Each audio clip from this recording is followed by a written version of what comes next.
Hey everybody, we're live with the first Your Overwatch podcast, the meeting of the minds. I wanted to do a quick end of year review. Really just wanted to get Siegel on here to debate with me about the state of the game and make me look like an idiot for ever trying to disagree with the take the GOAT has about the game. But what's up, man? How you doing? Hey, I'm doing pretty well. Having a good time. Ready to talk Sounds some good. Overwatch. Yeah, I've been waiting to have a talk with you specifically, but also it was contractually obligated that Avril appears on every single Overwatch podcast in existence. So he had to come no matter what, right? What's up, Avril? Yeah, I don't know how he managed to do this. I think it's because of you, actually. And there's a fun fact, Frito, but we've actually never been on a podcast together because I got on Group Up because you were away and you referred me to the show. So this is the first time we're on the show together. Yeah, I've been dying to talk to you and meet you, actually. I missed the chance to do that, but looking forward to that. And he wasn't invited, but he bullied his way onto the show because he said he was going to co-stream it anyway. So and I was like, all right, come on. Flats too. Everybody get in here. What's up, Flats? I have a streaming hours requirement for the month and I needed content. So I was like, I'm just going to watch this. And you were like, yeah, why don't you just join us? I was like, all right, fine. I mean, Flats is a content beast. So I love to get the most out of him by antagonizing him and getting him to go on rants. So I'm sure we'll be able to do that at some point. But all right, so that's the quick introduction for everybody. The central thesis I wanted to do with today's show, we're here to debate about the state of the game of Overwatch, and I want to send it over to Siegel first to know, has anything changed about your opinion on the overall disappointment of Overwatch 2? Have they picked up the pace and impressed you yet? Has your opinion changed on the game at all? Not really. I mean, the things that I outlined, things I was disappointed about, none of that has necessarily changed. I think the game has actually been a lot more successful than I was expecting it to be on launch. I think they've actually done a pretty good job trying to make everything fun and enjoyable for the most part. I mean, there's always the constant balance issues, stuff like that, but it's surprisingly been better than I expected, actually. For me personally, I was hyped at the way that they were handling the cadence of changes in the beta. The balance of the game felt amazing. I was super pumped for the game, and then it came out and they sort of everything screeched to a grinding halt with the updates and everything, and I didn't really care about PvE that much anyway, so I was very excited that the PvP was getting attention. But then that sort of changed a bit, and I was super disappointed as well because the things I was hanging my hat on changed significantly. But they most recently put a hot fix in, so I'm kind of in like a lukewarm period myself. We'll maybe toss it over to Flats, who I know has been very emotional about the state of the game, up and down. So what do you think about the year in review for you? I think it's so close to being good. That's what, that's what I'm mad about. Because we all know it's, or at least I feel like most of us know it's mostly balance issues that keep things from being as good as they could be, at least in my opinion. And leading up to it, beta 1 and beta 2. Beta 1 I thought was probably the best we had gotten close to balance wise. Support needed some help, but DPS and tank were super fun. And then beta 2 happened and it's half the tank roster became unplayable except Junker Queen was just dominating, so you couldn't tell. And it was I was like, wait a minute, this is a little weird. Maybe we'll fix this when Junker Queen gets, tune down a little bit. When the game comes out, we can fix the other problems. It'll be fine. It'll be all good. And then the game hits, and then the competitive side has been very stale. Content's amazing. Game's performing really well. Game is fun.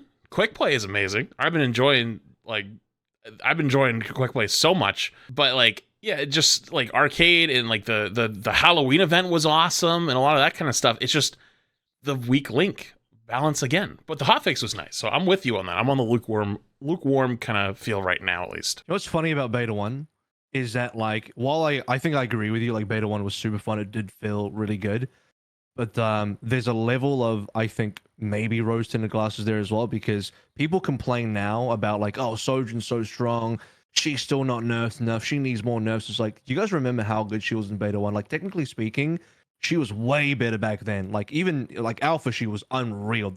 Beta 1, she was already nerfed from alpha. So yeah. You guys, the public, don't even realize how good she was back then. While I do think that beta 1 was insane, I also think it's interesting that it was a really good period of the game, but at the same time, you could argue that in some cases, it can't be balanced right. Because we're saying heroes like Sojourn are crazy now. It's well, what was she in beta 1 then? Because she was insane back then, right? Well, technically speaking. Correct me if I'm wrong, though. She was bad when she first came out, and then they buffed her to make the railgun bigger, in the second half of beta 1. Yeah. There was a round of like nerfs and buffs, but like part of the reason why she didn't get played as much back, at least I'll just say from the pro level, like her Soldier was dominating at the time. Yeah. So I think like she was kind of under the radar because Soldier 76 was so much better at the time, based on the fact that you could stack the movement speed passive. We had that back in the day with the sprint, so he was just zooming around, just stuff like that. Mhm. But I guess my greater point is like Beta 1 also had the much stronger Genji compared to now. The much more fun Doomfist. You could maybe argue better Doomfist, but like in a healthier way. Yeah, like there was a bunch of stuff that was certain heroes being stronger, and I don't know if that made Beta 1 better or maybe it was just a freshness. I think there's a lot of freshness involved as well. It's like, here's a brand new experience. Most people have only played 6v6. Now we have a 5v5 experience. It's totally brand new. And also people still learning the game, so no one's like super insane in Sojourn just yet. So a lot of that stuff went under the radar. I think that's all part of it. But I did think Beta 1 was fun, yeah. What was the period where, I can't remember, but was it Alpha 2 or something? Was there a second Alpha? I can't remember now. But there was a period where before Sojourn, I feel, there was multiple comps that could be played in OWL. But I seem to recall, we didn't get to play that very much, basically. So I felt that there was this glorious period where there was multiple things viable at the same time. And then we went away with that with the new heroes. You guys, I don't think you guys played the Alpha 2 because it was basically the Alpha ended, but it kept on going for Overwatch League because they still needed to scrim and practice. So they kept the Alpha going for that specifically. And so like you could consider that to be like Alpha 2. And I don't know if there were like, I think there might have been at least one further patch during that time. If I remember correctly, this is quite a long way ago now, but you know, if we're talking about Overwatch 2 chronologically and starting all the way back then, yeah, that did happen.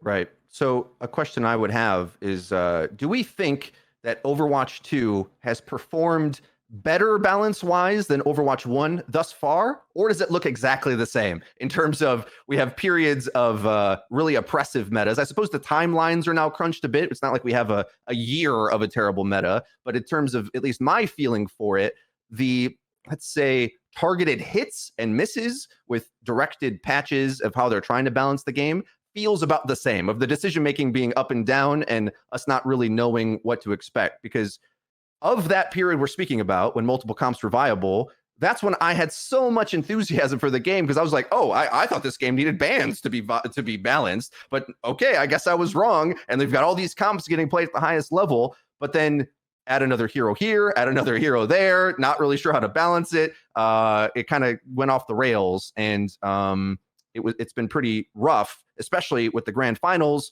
having only 5 heroes get played the entire time on that new patch that came through.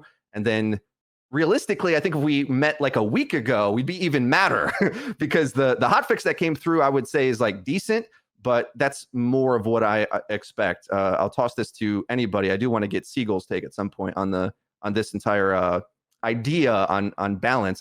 It seems like this hasn't been the forefront of your view of what the game is or what you want to have the game. So maybe chime in a bit about everything we're speaking about here, and then maybe expand a bit more on what I want to get to the PvE stuff as well, a little bit more in depth, Seagull. So let me know your thoughts.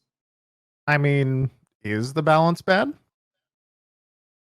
Who do you consider the balance bad for? This is the fun question, is it not? Yeah, good point. So what do you think? Like, has there been periods where you would have called the balance bad, like in your opinion? No, it is for us. That's the question I'm asking, though, is who should a developer balance around? Is it going to be us as GM plus, or is it going to be your average player? And I think striking that balance is really difficult for any dev, and also doesn't help that the hotfix system was broken, in which they directly came out and said we would have nerfed Sojourn if we were able to, but we couldn't because the hotfix system was down for most of season 1. And so I kind of cut them some slack when it comes specifically to Sojourn. I don't actually care that much. Now, what I'm going to start paying attention to, if you really want to start judging, I think, Blizzard's capability to balance and a new 5v5 setting and Overwatch 2 and stuff, wait until this season plus next season. Those are the 2 seasons I would consider to pay a lot more attention to, specifically because season 1, they did come out and say, we actually couldn't nerf her. We actually, due to the hotfix system being broken, we had tech issues. from launch that kind of screwed over a lot of our hotfix stuff to tweak a lot of those characters. And when it comes to Overwatch League stuff and metas, honestly, I don't care. Overwatch League is so far separated from the rest of the game. I think looking at some of that stuff is pointless because a lot of that stuff, even now, I would imagine they probably use.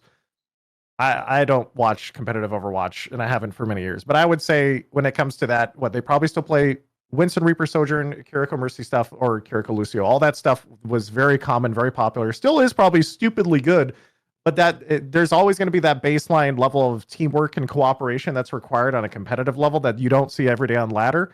And so because there is that degree of separation, you have to really. When I play Overwatch every day, the biggest and most annoying thing is going to be a Sojourn Mercy Pocket who are really, really good. And that is 90% of my complaints about this game. And Hog. But that's also whatever. They can't. Also, the Hog thing is a little bit different of a story too, right? They came out immediately and said, oh yeah, we're doing this hotfix patch. By the way, we want to nerf Hog, but the patch we did had another tech issue, and all of us are about to leave for the holidays, so we can't fix it right now. So we buffed everyone else for a second, then we'll come back to it in 2 weeks. They're being very open about it. I respect the transparency and honesty that the devs have had so far. So I would say that the difference between high skill and low tier thing matters a lot for this game. And the thing I like best about Overwatch 2, and I'm curious what you guys think about this, is the big boons of this game that we sort of take for granted at this point. So a few of them that I'll list out. 5v5, as well as maybe removing a lot of annoying elements of the game. This is something that I did hang my hat on, but now that we're all used to it, it almost feels like it's taken for granted a bit, where because so many things in the game do require skill, I think as you go up that skill curve as a new player, you will feel like you can play things that are suited to you. But the thing that starts to get oppressive, I would say, is how quickly does that ceiling hit where you just have to play Sojourn, right? And feel like that is so oppressive. And obviously it does affect streamers the most, but that's what I'm most concerned about, I suppose, is because I do want this game to succeed at a higher competitive level, both as an esport to watch, because I enjoy watching it, and I think they should want people to enjoy watching it too. Something that I noticed with a lot of new players, and I want to keep kind of getting into the perspective of new players weaved into this conversation a bit. A lot of them are like, why is there only 5 characters getting played when they saw the grand finals? Who was going to speak? Yeah, I was going to say, look, speaking to what Seagull said earlier, it's like, it's 100% the case that whatever is our meta is not really representative of what the general meta is in the game for everybody else. But at the same time, I think everyone needs to then also take a step back and then not use Al as an example. Clearly the game is imbalanced because look at that. It's just you can't have it both ways here. It's to me, it's going to be mostly one or the other. Although, if you want to make a general statement about the game, if you just think overall it's unbalanced at all levels, you could probably say that. But anyway, that's to me just as a general statement on balance. I think it's always going to be difficult to balance for all levels, and it's been kind of reinforced seeing some of the balance philosophy that's Sojourn's a great example because the devs specifically came out and said, what was it? She's not performing that well in lower levels, so we don't feel like she's needing of that much of a nerf. There was that, and then just what is the philosophy there? Because then it's I don't know that you can really balance this game that will satisfy everybody, because you have a hero that is very very well performing at a very high level, but in the lower level apparently it's not very well performing at all. But at the same time as well, to go back to what you were saying, Frito, it's at what point do you have to play a hero like that to succeed? And I would say if what Blizzard is saying is true, then probably not until a higher rank, because supposedly the win rate is pretty low at the lower ranks anyway, right? Based on what they're saying. Flats, any thoughts on this subject? It's actually such a interesting thing to talk about because, for example, is balance good across all ranks and even certain characters? If you're bronze to plat, you probably think Reinhardt's really good. You probably think oh, this tank's awesome. You have 650 HP or 625 health, 12,000 barrier. Anyone gets near you, take your big hammer and you swing on them. They can't, nobody's hitting you with headshots or running at you. But it's also the same thing as like why you see like, you know, on TikTok, all the brand new players think Moira is insane. You know, they all think Moira is nuts. But, you know, and I'm sure we'll get into later that blog post that came out that they overestimated how good they thought new players were. And it's like they're like all at bronze, like, or low bronze. And that makes a lot of sense because Overwatch is a game that's been out for 6 years. And we have 6 years of knowledge that we've built on. Like, even if you went from like to Valorant today, and like Valorant's only been out for a couple, like 3 years, you'd have to have a significant climb to catch up to like where they are, like in knowledge. And Overwatch is even further beyond that at this point. So like this new influx of players, they're just completely not connected the same way that we are. So our problems and their problems are almost not going to align for years, I don't think. But at the same time though, I think the good question is, you know, are we really the target of balance anymore? And I think that they're not going to leave us out in the cold. But it, you know, this is something I said like a couple weeks ago before the hotfix is, you know, if that is the case, it is a little bit scary. Because a lot of people do have that feeling that there is disconnect for like what's Sojourn's big problem. Sojourn's big problem is the one shot. Like that's what's the scary thing about Sojourn more than anything. And lower ranked players probably don't hit the one shot that often. That's where her value is in the one tap. So, you know, like what philosophy are they going for? Are they solving that? I honestly don't know, but I'm kind of in the middle again. I'm kind of just like in a little bit of a wait and see. But I won't lie to you, it does feel a little bit kind of stale at the moment. I don't know. It feels like the same from last season. I fundamentally don't think you can balance for all levels. I think like no matter what you do, you balance for one level, it'll probably negatively impact a different skill tier in the game somewhere. And I think that's been one of the biggest mistakes from a balancing philosophy standpoint from the devs for both Overwatch games. I love this matchmaking blog because I think it opens up a perspective that we just have to face that we didn't really necessarily have in Overwatch 1. Because if you think about the way Overwatch 1 was, it was a boxed product. So you had to invest more to get in. So like the barrier of entry was higher. So therefore, you're probably somewhat more interested in the game and the things it was selling, like let's say teamwork or whatever, is like a thing you were buying into and sort of expected with Overwatch 2 just based on how it was marketed. But with Overwatch 1. With Overwatch 2 as a free-to-play game, I feel like there's a new generation of gamers that I myself, as I age and as we all age, doesn't have the like maybe how many of them have played TF2, for example? Whereas Overwatch 1, it felt like a big percentage of them, and you guys in this call came from TF2 a bit.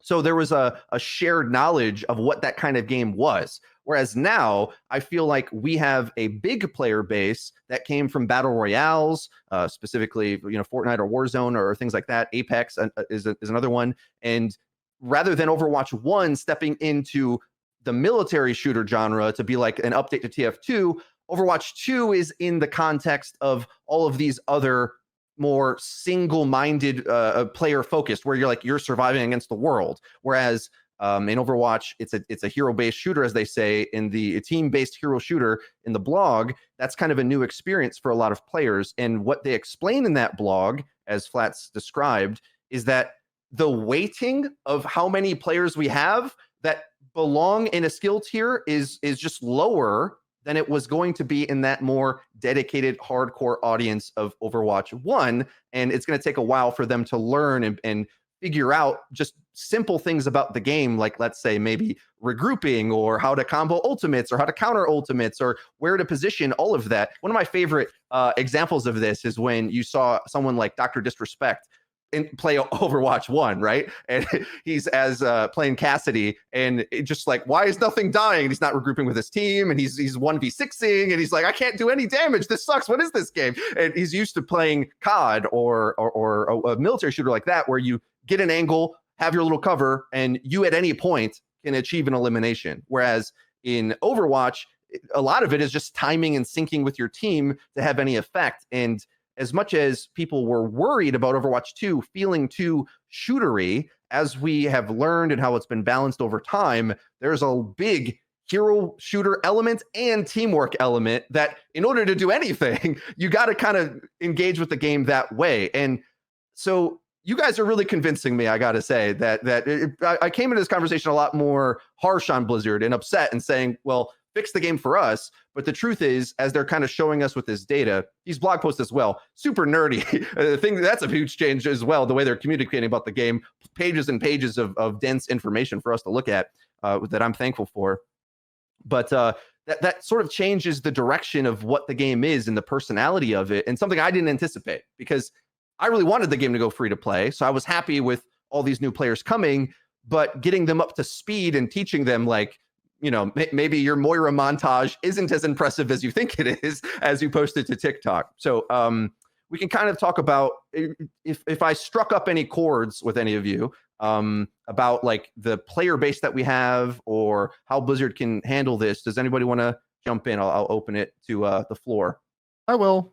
I mean, I do think there is a lot to be pessimistic about, though. Because I'm open about the fact that, you know, Blizzard is trying to be balance for both high level and low level play, right? And that's cool and all, but it doesn't change the fact that they've completely failed on the seasonal identity part when it comes to balance changes from season 1 to season 2. Because you can say all we want that, you know, oh, we need a balanced Sojourn around low and high level play. We don't want to nerf her too much. Yeah, she technically one shots on a headshot. You know, 195 though, surely that'll be enough, right? And it's like, well, is that, I do think that doesn't make sense. A lot of these balance changes don't actually make much sense. They make sense to a degree, but also when it comes to the whole seasonal thing, right? Is anyone in this goes into what Flash was saying earlier about something being it felt stale from season 1 to season 2. The moment I started playing season 2 and they didn't nerf Sojourn into the ground, I immediately realized that they were balancing largely around low-level play. And so I immediately intuitively understood this is not going to change until at least mid-January to later. Because they're going to go on vacation. They're going to do like one little hot fix. And what they do, they're like, oh, power slide, nerf it by 1 second. You know, something like that. It's like, oh, okay, yeah, sure. Yeah, that'll definitely change this. Yeah, of course. In many ways, I actually think I'm more pessimistic than most of you when it comes to the fundamental flaws behind Overwatch in a lot of ways, because I recognize the game for what it is. And the things that you guys were discussing sort of around core identity of the game, right? You go, Call of Duty is a shooter game. Valorant is a Counter-Strike style tac shooter. So what is Overwatch? Right? There's no clear fundamental ground, right, for what vision everyone should have for the game at all, right? And so because of that, that's where a lot of the problems lie for me as a player. Because immediately when I play the game, what I want from Overwatch, what the developers want, and what the average player wants are all very, very different, because Overwatch as a video game supports so many different playstyles that other games don't. They're very distinct, usually, right? If I go play Apex, I'm not expecting Hammond to start rolling through the game, right? That's not how that works. But in Overwatch, that's a thing. And so because of that, you have to go in with expectations. And my expectations are, I expect Blizzard to always prioritize their business, which is going to be balancing around low-level players using mostly data which takes a long time to get in many cases.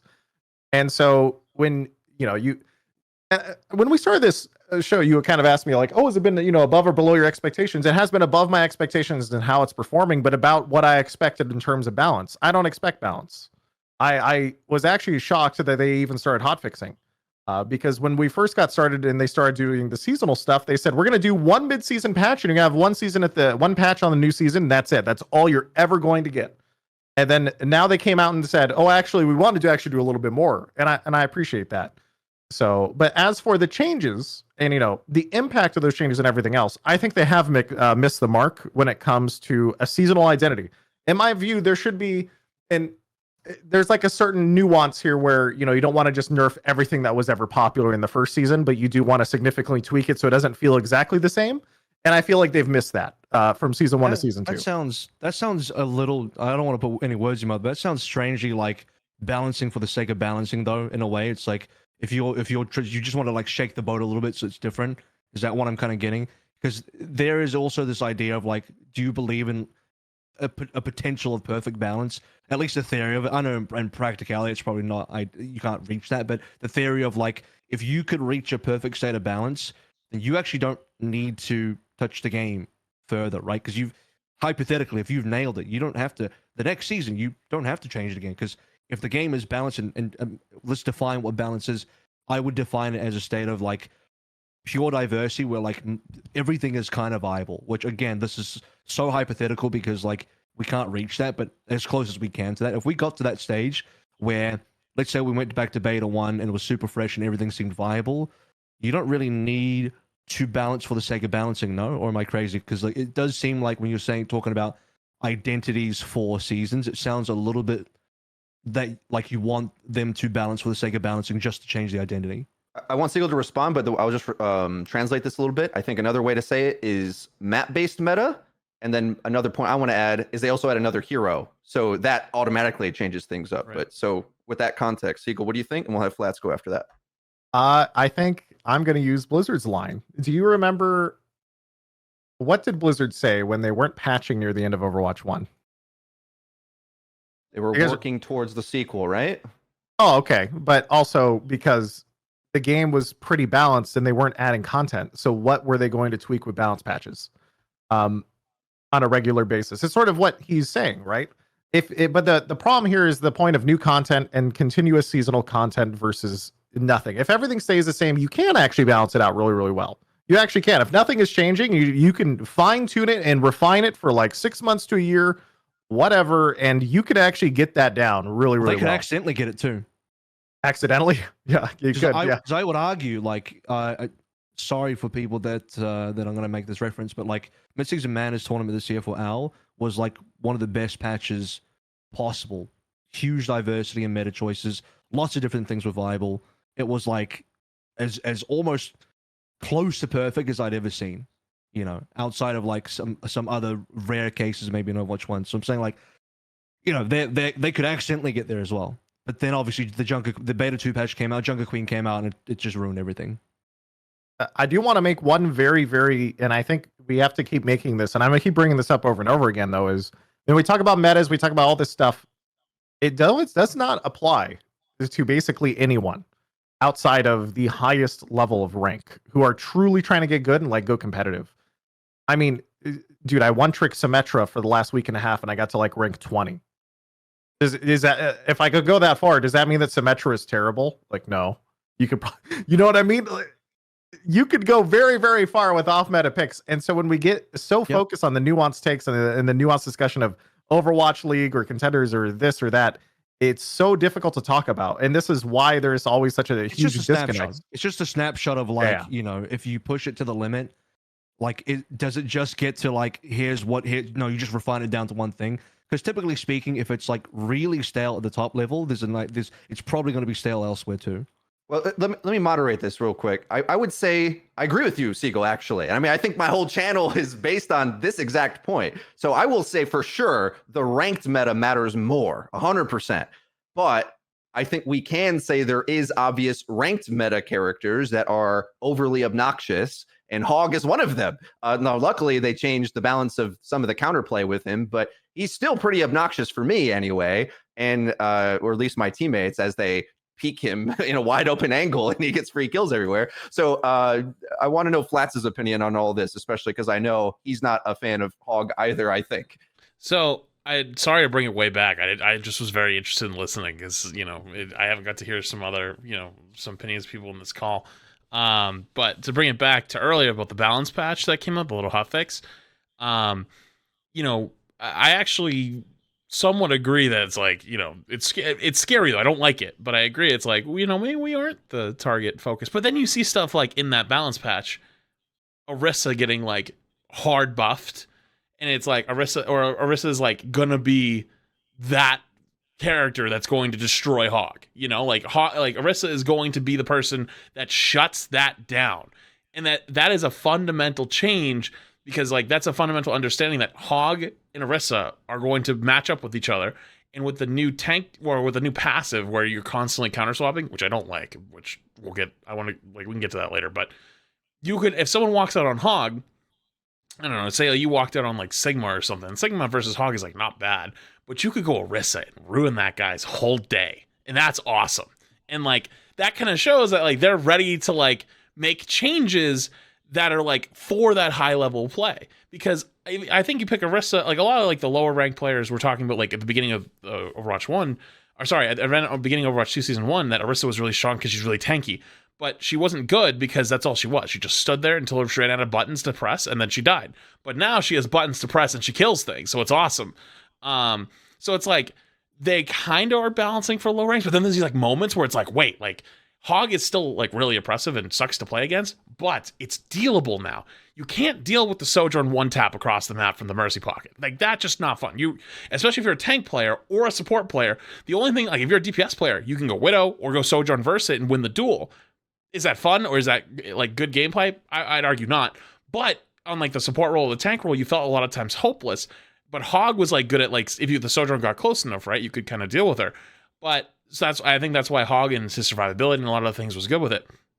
But now at the tank role, if the Hog's the problem, now you go Orisa. And it's like now you got some options. And then Ana got buffed too. So even though his cleanse is still amazing, the 4 seconds of punishment time is significantly better versus Hog than the 3 seconds. It feels like there's a bigger window. So you see these like moments to shine where it's like, wait, do they actually know? Do they maybe they know. Maybe things will change, and then the next balance patch comes and that dies. But it's like this never-ending cycle where it feels like, maybe they aren't making changes for us. But it's like then you see these little hopes and these little glimmers, like wait, maybe they are. So I don't know. I'm a little bit out. I think it's right to probably just wait a little bit. I mean, right now, like they're on break. Like we knew this was coming. Nothing we could really do about it right now. But I personally enjoy being able to deal with Hog a lot more. Like myself, which is why I enjoyed the first beta is like I felt like I had control of the game again. Like I didn't feel like it was like, okay, we need someone to swap like Brig or we need someone to swap BAP or else we're gonna lose this game because like we're playing double shield and they're playing double shield and they're playing BAP, we're playing Ana, our heals will not sustain because we're playing grouped up versus grouped up, they will beat us over time. You know what I mean? Like it didn't feel like it was in your own hands anymore. So I'm a little bit more, I'm a little bit more on the wait and see, but I'm hopeful it's that we still balance top to down. But I think there's some real merit in the idea of it's not going to be that way. Also, there was one other thing on the second half of that. I kind of forget, though. I don't know if it was like with Overwatch League or whatever, but you said it, Frito. Is I'm starting to kind of agree a little bit is like, ranked, like looking more towards ranked versus Overwatch League actually might not be a terrible idea. Because Overwatch League will always break things and they will always look towards it. And then that ends up becoming the ranked meta a lot of times where it's like, like everyone saw Overwatch League, it's like, oh, this comp's really strong. So everyone starts playing it in ranked. And like over time that they just end up reflecting anyways. So if you balance mostly around ranked, and even if Overwatch League breaks like once in a while, like it'll become fixed very quickly because then high level ranked play will start playing it and then it'll trickle its way down the ladder. And then that's how you get players a month after everyone else was complaining about Sojourn start saying, oh, Sojourn's really annoying to play against, even though the data supposedly didn't show that. Right. And I want to transition this a little bit to possible solutions that they can think about. And to me, I really think that if we want this game to be competitively viable, we're going to have to start the hero ban or draft discussion again seriously, because they'll need to balance the game so that there's options for everyone. But if they ever expect it to be the case that there's a top tier meta that we enjoy or look at, or even to change as Siegel argues for his hero ban solution, to change your interaction as a player with a given meta, especially as new characters get added. Because I don't think these concepts are so difficult to discern to be like indescribable. Okay. It's not easy to translate, but let me try to give an example of what I mean, where Kiriko in, I think the pros hands looked a lot scarier when everyone was playing around the Suzu in a coordinated unit. Now that's something that you're just not going to expect to happen. Like Dallas Fuel, they would pop it and run in together, knowing the invulnerability frames they had to abuse. That's not something I anticipated at all. Playtesting the hero, seeing the hero in an unorganized environment, like a lot of us thought that she would be difficult to use, and she is. But if you have something that like attaches to your character, essentially, because you wear the Suzu for a moment as you're moving, you can, run forward and really be oppressive with it, with pressing W. Now, in the ranked context, I think often a lot of times the thing that becomes good is interacting with the tank. So if you have a character that can cleanse the Roadhog, then that is like the reason why it's good in that context. So it's like the same character with two personalities that interacts with it in different ways. And I feel like we can anticipate this by looking at things. And I also agree, obviously, with everybody, and I've said this for years as well, there is no way to balance it to make it everyone happy. So that's just not going to happen at all, because I'm warning you, everybody, you're worried about Sojourn with Mercy now.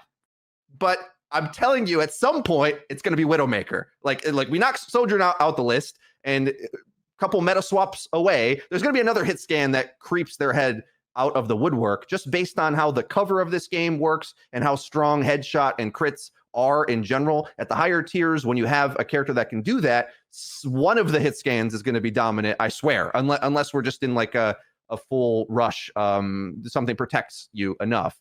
Ideally, we want to get to that map-based meta, but I personally feel like the majority of time, we're in either context, either OWL or ranked, we're finding these combos that are just a bit too easy of a solution or an outlier, or either because of the ceiling, or because of the approachability to it in ranked. So yeah, on the balance front, it's kind of hopeless. Does anyone want to talk about anything else they maybe could do? It's not hopeless. They just need they just need to decide what is the identity of the game. I don't know if we want to drag the conversation back there. And I'm not talking about it like, oh, what type of shooter is it? Because I think it should be pretty clear that it's meant to be an arena shooter with very well-defined classes called heroes that are very individual and unique and all that. That's fine. But because maybe Blizzard foolishly believe that they can balance around all ranks, but we've had 6 years to prove that they can. I don't think they've been able to prove that at all. Like in the last 6 years, I don't think they've been able to prove that they can balance around all ranks. So give up on that idea. Decide what the identity of the game is and balance around that, please. I think there is an answer, but they're not. They don't want to make that call. What if they made the answer already and the answer is lower, but they're still trying to throw bones? Yes. Yeah. It's been very obvious. I'm like laughing because to me, it's been very obvious for 5 years or more that they exclusively balance around the general player base around like Diamond at most. And so they've done that for many years. That's why they were so like slow on nerfing so many things over the years. Like to me, it's almost a rehashed argument. What Jeff always said, like he was like, well, the community can just figure it out. Like they'll just figure out the counter. Like that's almost verbatim something that came out of his mouth in terms of his philosophy. I don't know if that's still been retained now that Aaron's in charge, but like, I also don't know if I don't know if they want to get into that either about like, is it the right call for them to make to balance around low ranks instead of high rank? Yes, undeniably better for the business, better for the game, better for everything. And as a company, they're going to do what's better for the business and for most players. The thing is, they're going to. It is better for the business. It is to them. I think they're the only reason they're going to do it. And I'm a little bit cynical when it comes to this stuff is if they have data showing it. And if they have all the data showing like, oh yeah, we have these massive numbers of casual players who log in twice a week and we make sure there's not noob stompers at their rank and they log on, they have a great time, then yeah. But as for everything else you're saying, when I look at the history of the balance in the game, I think it's been pretty obvious they've always done that. And what they do though is what Flat said. They try to make concessions towards higher ranked players to try to reduce things from stomping us into the ground. But it is, and I think this is how most games are, to be honest, largely aimed at the mid-range player, and then they see outliers at the high end, they try to tone them down. I don't know anything about Overwatch League in the past few years. I don't know patches they've aimed targeting that in particular. I don't know anything about the competitive scene in the last 3 years or so. But outside of that, that's my thoughts on it. Well, Flats is right. Like most of the patches that target OWL are also for like top ranked as well. It's like it's basically reflected in top 500, so they're both intertwined in that way. To add a bit more complexity to this is what they showed in that matchmaking blog, where I don't know how much you guys. Maybe I know Flats obviously does the reaction content to bronze gameplay, but trying to imagine so many new players being bronze 5, like what that means to the shifting of the player base, like what those players struggle with, what they understand about the game. A lot of these concepts are so alien to them, then something as simple as a Genji double jumping in front of them is going to be so much more oppressive than it is for the players that understand the counters or how to interact with that. Like there's so many things. We mentioned Hammond earlier, for example, that are so alien to any other game of what you're even supposed to do, right? Just the knowledge of what this character does, we take for granted, again, as being the Overwatch 1 crowd that was more invested. And I feel like the fervor around Overwatch 1 was much more, whereas they introduced characters, we started to learn the personalities of them. And before we even got to play it, it's like we knew who Tracer was on the poster behind me, for example. We kind of got that. Whereas I feel like there's a lot of players that are just jumping in like, oh, it's free, and then just getting blasted with all this new information and these wacky mechanics that are unlike any other game. So I'll leave we have a few dissenting opinions on how they can balance it, but I want to transition the conversation a little bit more now towards they're adding more complexity, because that, as we've circled around this point, is the content the game needs to survive. At the very least, we need new things. And we already are a little skeptical on season 2 having a different identity, basically because of the strength of Sojourn, I guess, where it's a different flavor with Mercy attached as opposed to the Lucio Carrico, but essentially the same thing with her dominating higher tier play. I want to talk a bit about Ramatra as a character, but as well the cadence of them rolling things out, because a lot of people were worried that Ramatra was going to be widely overpowered. And this is the thing that people say about new characters getting added to Overwatch. Oh, they're always overpowered.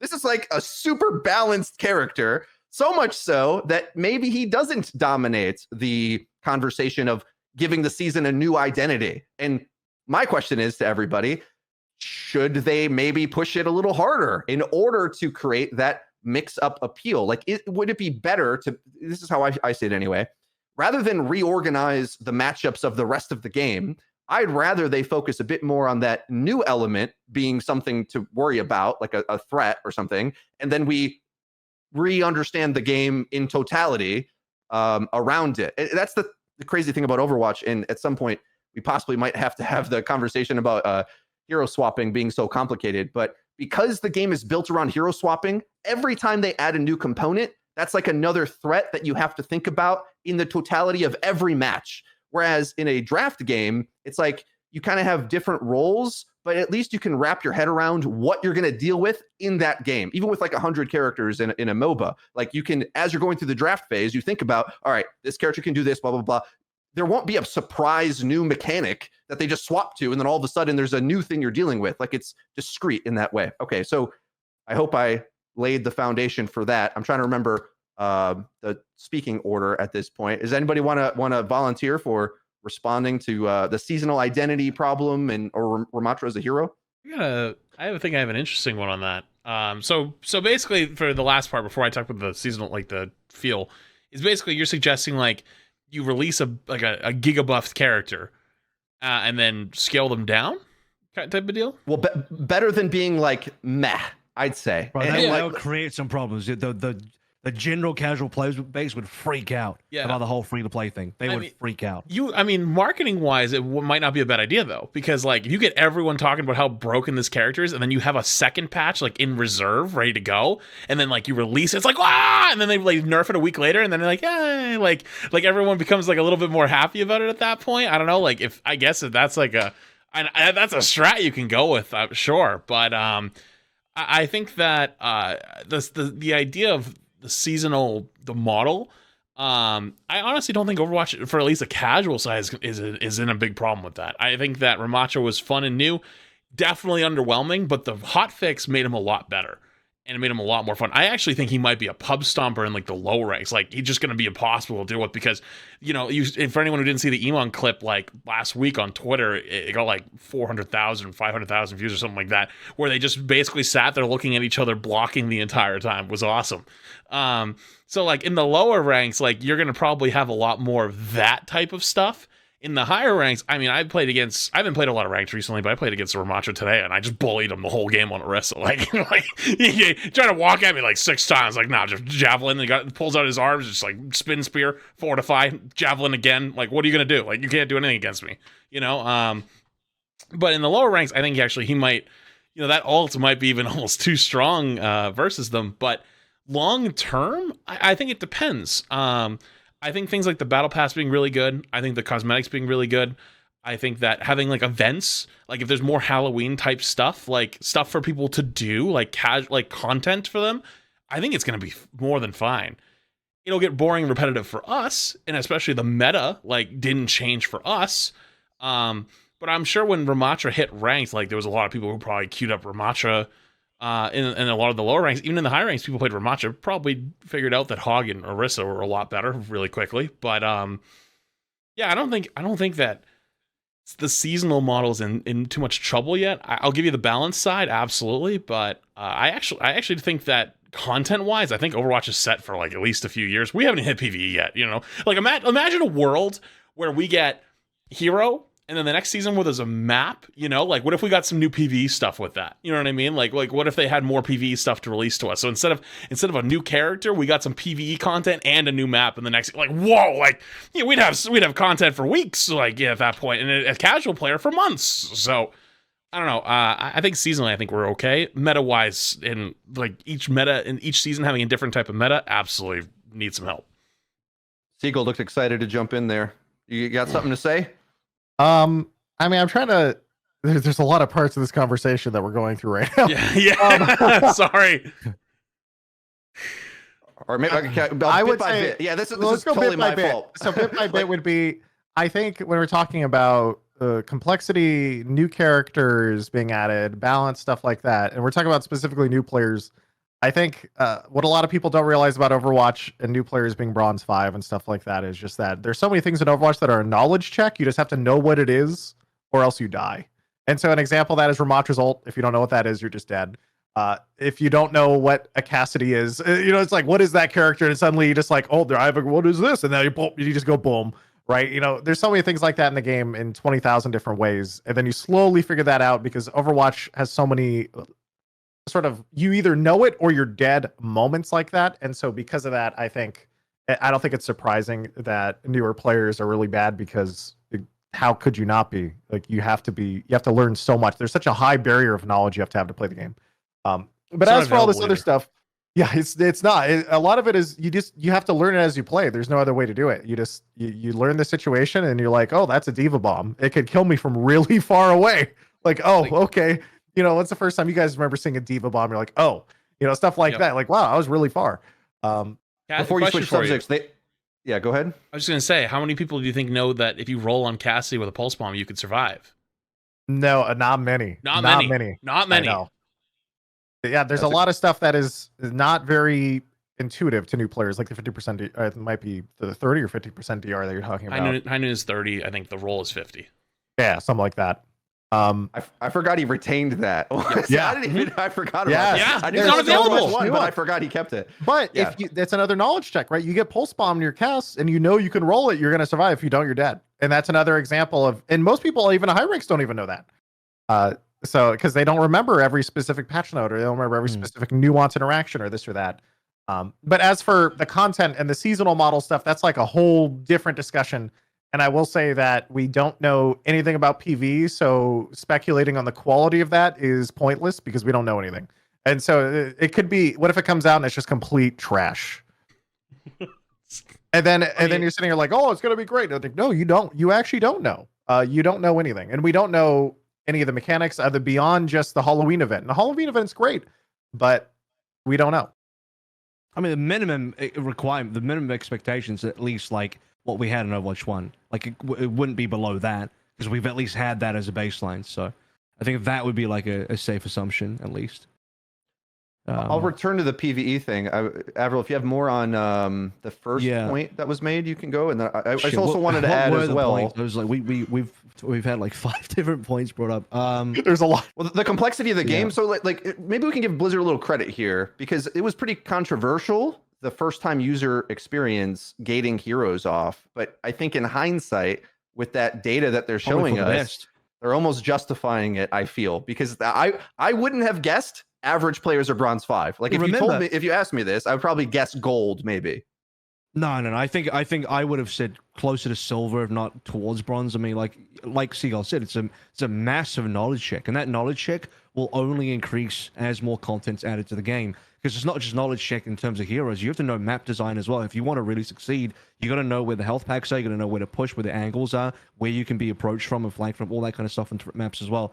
And then like the nuances of how all the different game modes play. And they're going to add another game mode at some point. So this is just more knowledge that is going to be checked for every single new player. And remember, the people that were really mad about the whole like gated heroes for new the gating of the heroes for new players, the people that were mad about that were people that already played the game. It wasn't going to affect anyway. It's a bunch of people that were like considering the theory of like how bad that could be if it was like really poorly done, but it wasn't going to affect them anyway because they already had all the heroes unlocked. They're not even new players. It's a bunch of people that are not new players that got mad about what the new player experience could have been, which doesn't even affect them anyway. What was the next topic after that? Yeah, we have several up in the air. So either the seasonal model having identity with Ramatra specifically as an example. By the way, season 3 is going to be a real check because there's not a new hero. It's going to be our first season in Overwatch 2 with no new hero. What does that mean? How are people going to respond to that, react to that? I wouldn't be surprised if... I don't think we're going to get PvE next season. Obviously, that's be too soon. I think it's still reasonably far off. So, being that we don't have anything major coming in, we already got a new map with a new hero for this season. So, you're not going to get a hero next season. You might get a map, but is that going to be enough to keep people's interest? That to me is a major check. Yes, agreed completely. But also at the same time, we might anticipate those off seasons between hero releases to be the best balance, because I kind of agree that the balance was good at the end of Overwatch 1. And whenever the game has settled for a bit, then they've been able to get enough data to make more informed decisions. So does anyone want to weigh in on... Yes, what are the bronze 5 players struggling with today? Genji, okay, he gets dumpstered. What do we think? Let's specifically talk about Ramatra being added to the game as a sort of like niche hero. I think, do we all agree with that statement? And is that good for the game? Should that be the aim? Because like I think by some people's definitions, Ramatra as released is the ideal because he's balanced, right? Like he's not overpowered. He's like playable, and at certain ranks we might argue where he's the best. I see it differently to a lot of people. Most people seem to think that he giga stomps lower ranks. I think he's more of a higher rank pick, but regardless, it's like we're not entirely sure. It's not like, wow, he's the best character easily, obviously for everyone, which is you might make some arguments that Kariko was pretty darn good since she had so much flexibility at every rank as well. So anyone who wants to jump on that new really subject quick, now, I'll just have a really fast point because I know I just spoke previously as well about the whole Ramatra thing, because I just remember something else that was brought up about Ramatra. You actually said this, Frito. I don't think they should ever balance around like purposefully making new heroes OP for the sake of it being OP to then, I think Flats might have chimed in about this as well, to like sort of, I don't know, generate, I don't even want to say hype, because I think they're going to generate hatred. Like you're going to you on one hand you're going to generate hype, like, oh, you got to play this hero, but on the other hand it's just going to piss people off, like wildly piss people off, especially if you're a free-to-play player that you have to wait till level 45 to unlock that. You're just like, there's just this crazy broken hero in the game. It's bad for balance. I think it's bad for business, and it's just so fake as well. Like it's just like you're purposely trying to mess with the game in an unnatural way. Doesn't feel right to me. I hear you. So would you give them a very glowing grade of Ramatra then as a character? You think that they did it right? Because I'm assuming we all agree he's not like oppressive, I think right? Post hotfix, he's much closer to being right. I think on release he probably felt slightly underwhelming, but I think that's due to the case of him being so flexible. When you have a tank, which is a hero that is trying to do a lot, because he's got 2 forms. He's essentially 2 hero designs in one. You can't make him too good, because then like he's just gonna have too much to work with. So yeah, like it's a trade-off in power to flexibility. That's at least my position on it, from what I see. Okay, I'm going to twist the question slightly now as we toss it. As content creators, I feel we're pretty well attuned to the hype and conversation around the game because we have to interact with the audience that plays it, watches the game. From my point of view, because he was mediocre to begin with, the intensity of that hype felt a little underwhelming to me from what I noticed. And maybe I'm wrong in thinking that. And my brain agrees with Avril that I think they deserve praise for where they've released him at. But I think the community's appeal, like, it's like I'm seeing so many comments of just like Ramatra's bad, and I've seen viral videos of like there's a great one. I'm trying to remember. I wish I knew who it was that made this, but it was in my algorithm that on my personal account that I watched. And Ramatra trailer versus reality. It's like in the trailer, he tosses this snare and like forest coming down out of the sky. And then in reality, it's like she's above it and flies above it in the skybox and you never hit her, right? And things like that. Like he look in the trailer, he looks like he's running over everybody. But in the game, he's actually like a high game sense interaction-based character where you have to know how to play him pretty well, which from a balance standpoint and competitive integrity, I love. But it also makes me worried that the Bronze 5 players aren't going to have any fun with this character. And I also think it's a bit of a conflicting ideology because they're seemingly okay to buff the new character Sojourn to be good for the average player, or leave her, let's say, and rework her a bit so that she's playable for most players, even if she breaks the higher tier meta. But it seems like that's not what they did with Ramatra. So I'm just a little confused on that. Flats or Seagull, do you want to chime in on the question there? I can go really fast. I think you actually have, honestly, like unintentionally asked a different question. Is like, are they properly marketing heroes when they release? So we're actually 2 for 2 now. So Kiriko was marketed as the DPS support. The way she was played in the high level / pro meta was just heal bot to build her ult and then go crazy with the ult, you know, and her damage is so hard to hit and like sustain with. It's like, yeah, she's really, really viable and she's super, super fun. But like definitely sent the wrong message when she went out. Because that was like not the proper way to play her. But on the other and then with Ramatra, it's the same thing. It's like, you know, you're building up to run in and just start stomping people almost like you're playing like a Rhine type of deal, but it's like you're not even the strongest tank up close. There's like actually a few others that I would say are probably better than Ramatra up close. But obviously has that middle ground area. But I wouldn't say that they're probably having no fun with them. I think they're probably having a blast popping their ult and then just standing near everybody and they all die. But I also am definitely more in the, I think he was underwhelming and I think that caused him to be underhyped. And, you know, a lot of people thought he was going to be broken. And I almost wonder, because he doesn't hit comp for 2 weeks, if people were disappointed that he was not broken. Because I was actually a little disappointed he wasn't broken. I thought I was going to have a lot of fun for 2 weeks and just run through quick play and sit in 20-minute queues and play balloons and have a good time. But I picked Ramatra and I got bullied by Reinhardt. And I was like, Reinhardt doesn't bully anybody. What's going on here? You know, so, you know, that's, I guess, where I'm at. I mean, Yeah, so historically, most new characters in Overwatch are horribly overpowered. I don't think I ever want to hear the words, guys, I think we need to have new characters be a little stronger in the same game that released Launch Brigida. Okay, like, I think you guys are kind of crazy. I'm just being honest. And also, what Avril was talking about earlier with, like, the balance being, you know, sometimes I wonder if they're making stuff too overpowered. I don't think they do so intentionally. They just, it's really, really difficult for a dev to figure out where that line is at their core level of like, is this overpowered or not? Because you're just playing internally with like, what, probably 100 people across the company or so? I don't know what their internal play tests look like, right? But I'm just saying, and then you release it into the wild, basically into the general population. And so most things are usually a little bit overpowered because, and I'm going to be honest here, the devs aren't as good as most of the high-end players because they're actually busy developing the game and we're busy no-lifing it for the most part. And so when you put it in the hands of a really good player and they happen to like start going hard with it and popping off and stuff, like, yeah. I guess where I'm at with regards to this conversation is just, I assume a little bit more of just the natural, they don't know actually where things are going to perfectly land because you can never know until you release it.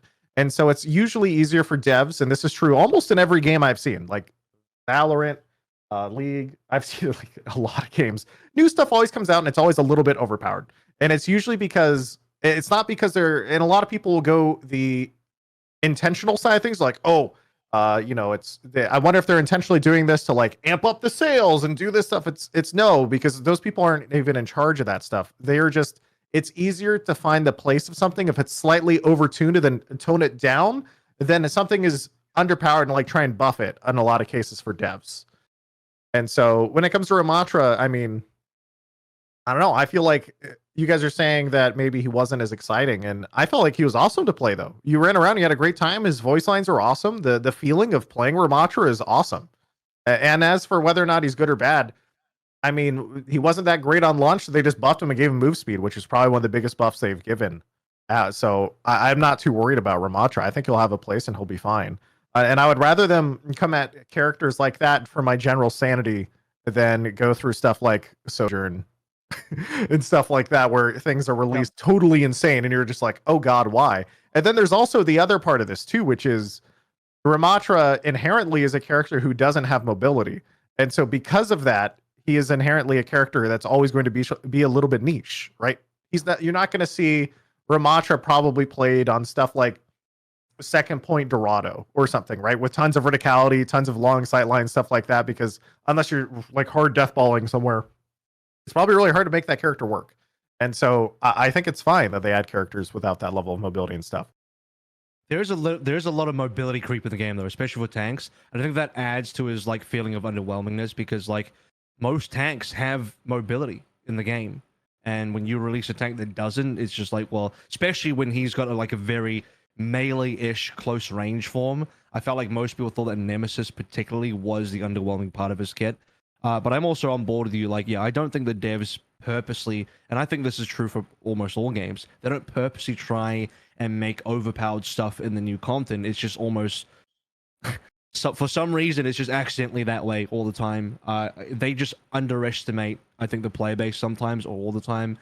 And I wouldn't be surprised if they even like, undertuned Ramatra on purpose because they were concerned that like, okay, we don't want a repeat of Junker Queen, or we don't want to, we hear the criticism of people being like, okay, well, if it doesn't feel right if it's like a quote unquote paywalled character that's super broken. So I wouldn't be surprised if they even like, again, undertune it for that reason and then realize it's, maybe he needs a bit of help. But I prefer that direction than the other way around for sure. Yeah, I love you bring up Queen because I wanted to talk about Junker Queen because I think that was one of their major mistakes so far that looks like a glaring error to me, where one of the cases where I feel like they did just balance for Owl, and not just that, they balanced for a patch that almost nobody played when they knew Karika was being added in the next cycle anyway. So that one is really confusing for me. So part of me agrees with everybody on either case. So I think Ramatra being released as is was a success. I'm just a little bit worried about the public reception of, the tank roll is a star roll in Overwatch 2. It gets, that's where all the queue times are. It feels like a lot of people want to play, and then you get in there and the perception versus reality is a little different. So I don't know if we just need to educate the player base and get more time playing the game in like a really quality interaction. I think that's what Ramatra adds to the game. I want to give my review then of like the implications of this.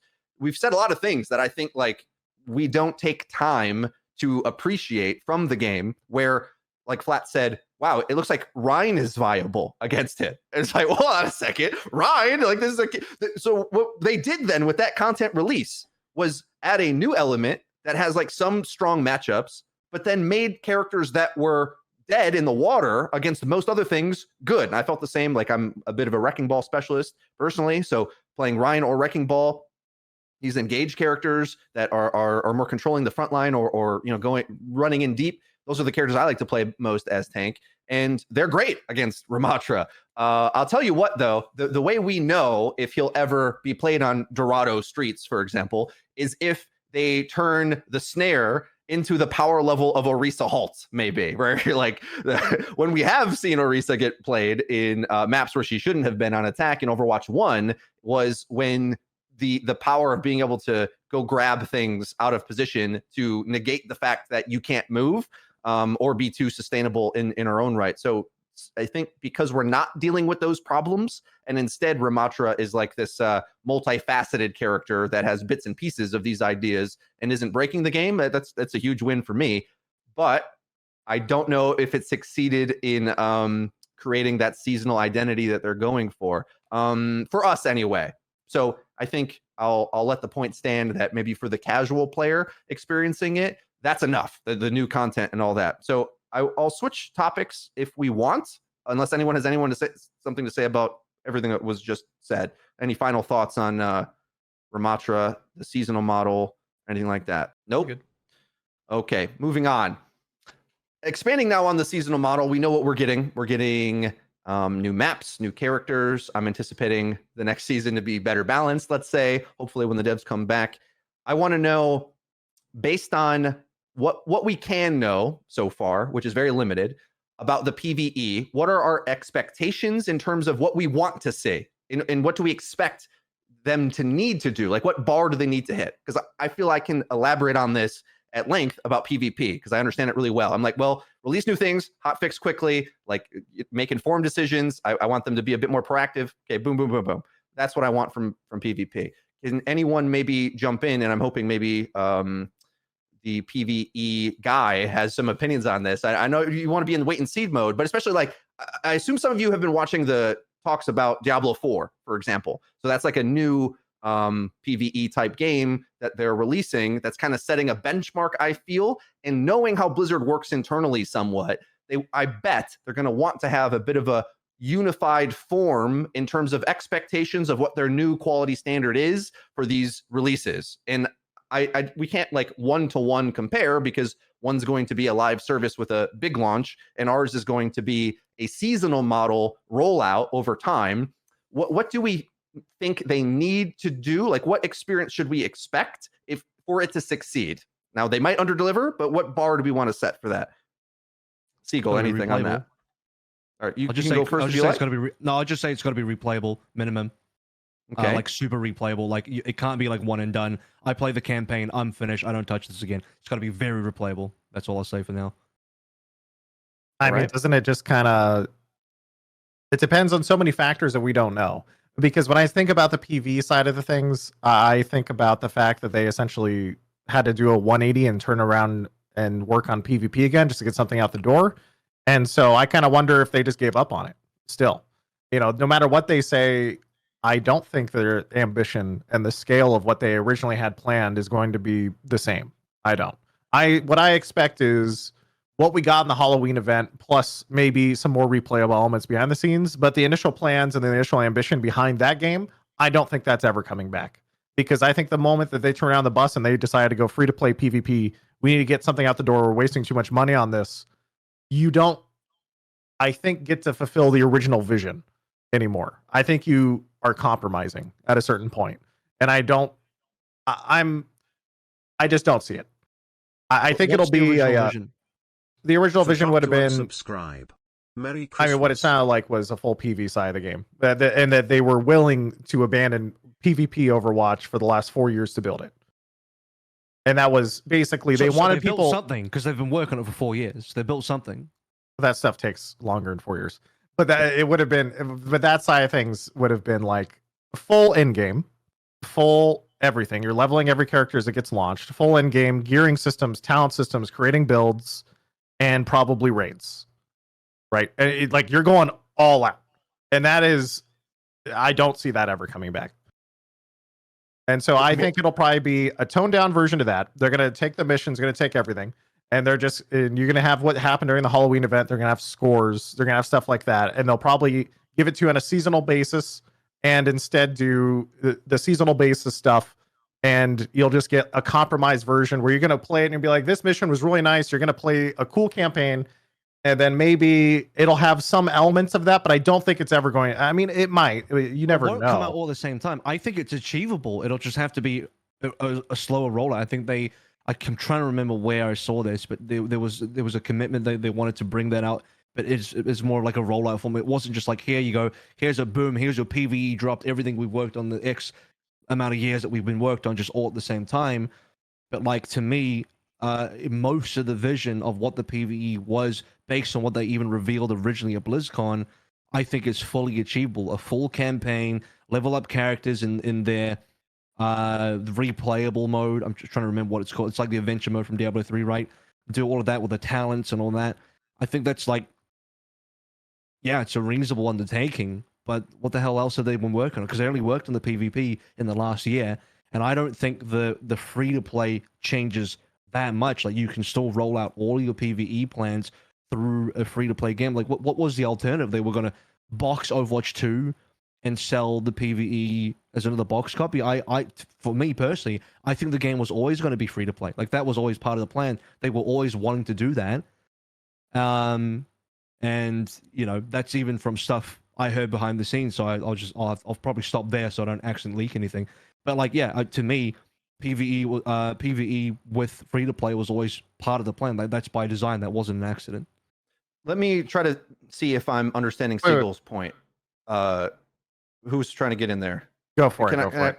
I'll do this real quick. So to translate what you said, it seems like what you're saying is if they thought that they could have steamed ahead for the big release, they would have done that. Like if it was approachable, let's say, for a year or two more, and they thought it was going to be perfect and released with Blizzard polish and be all the old Blizzard stuff we come to expect from it, they would have continued on that a bit more. Whereas because they went back to 0 and Jeff left, and then we focused on PvP, that's indicating to you, it seems, that the end game and all the deep complexity we will expect from a co-op campaign is likely to be so far off that you think we're essentially never getting it, and we're going to get it so piecemeal over time that's going to be underwhelming. Am I picking up all your points there, Siegel?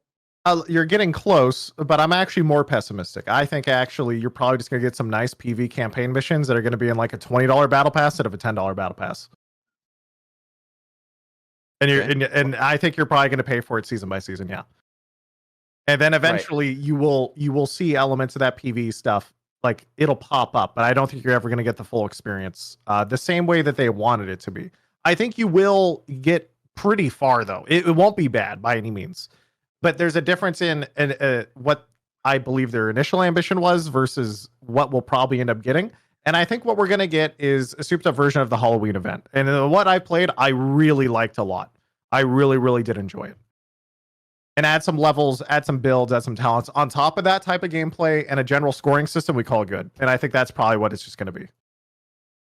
Right, because in order to have all that end game, well, this is something that happens in every RPG game, really, where if you try to make a new one, whether it's an MMO or RPG or anything, you're going against the expectations of the Path of Exiles of the world, for example, compared to Diablo 4, where you just don't have enough time in the new engine to have all of those extra features that give the endlessly replayable feel that was the original vision of the game. So I think no matter what, because it's piecemeal, we can expect what you're saying to some degree, that it can't be any other way. Like, how could we even expect it to have endlessly replayable at launch or even in the first year or so? But we've all spoke quite a bit on this subject. I want to turn it to Flats for any comments on the entire PvE discussion. So I think I have a very interesting perspective, maybe. I think this is actually one of the few places I fall into probably the casual gamers like ideology. So I love PvE / like campaign games. I actually wish I could play them more often. It's kind of just something I really enjoy kicking back and doing. I think realistically, PvE, if it's replayable, would be the best thing possible. You could, for my own content, whatever. Like, let's say it ends up being like kind of like the Halloween event plus, and it's like you have like the scoreboard, and you have like rank 1 runs, and people are doing all like this fun stuff around it. There could be so much stuff, and I hope that that's the case. But if it was actually one-off playable missions, I genuinely enjoy. I would enjoy playing it and then go and moving on. I enjoy stories. I always used to play story games all the time off stream. I haven't been doing it really in the last like year or two. I tried to do a few on stream, but like games like Red Dead, they were just so long and so slow. It was really hard to stream them just because I'm someone that wants to do everything. I want to like explore every location. I want to check every corner. Is there anything hidden in here? Like secret chests, side missions, whatever it is. And that's really slow, dragging on stream content. So I haven't been able to do it recently.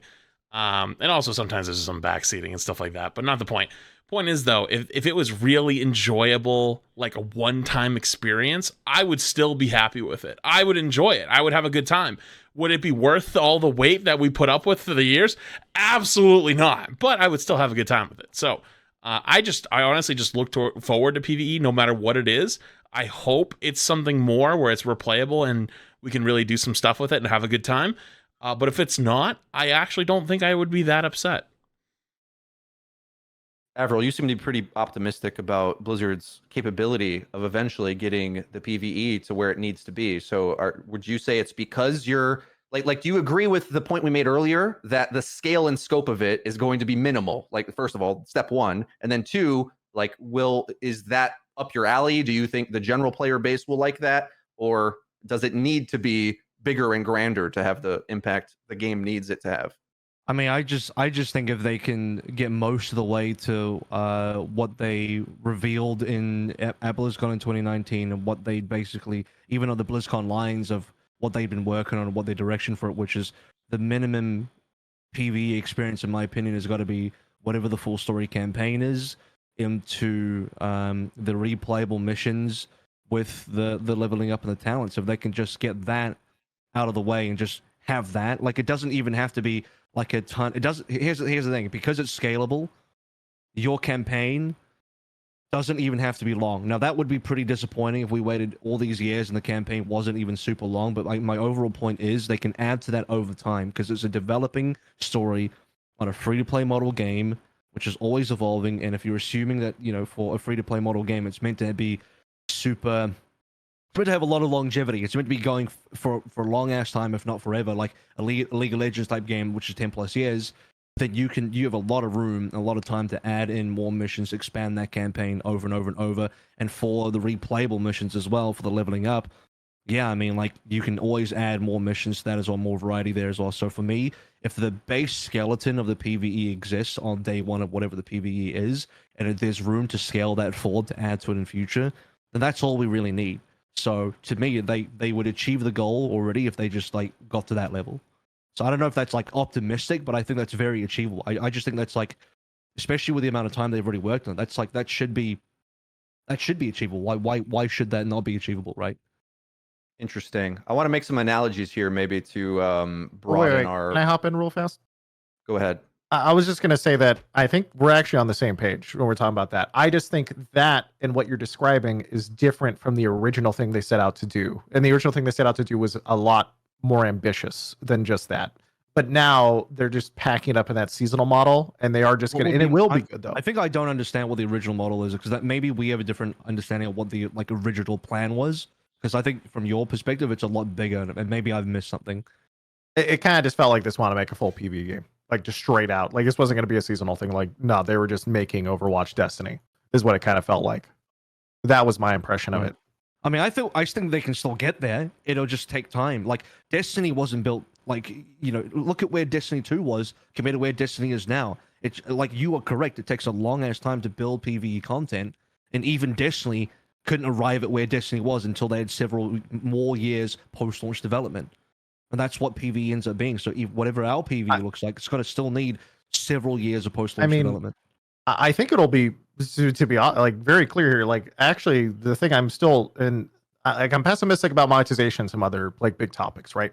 But to be very like as clear as possible, I'm actually most excited for PvE than anything else in Overwatch, because even in its reduced scale and reduced state, dude, I had so much fun no-lifing a stupid point system on a scoreboard in Halloween. I spent like 12 hours doing that to get rank 1 for like a night.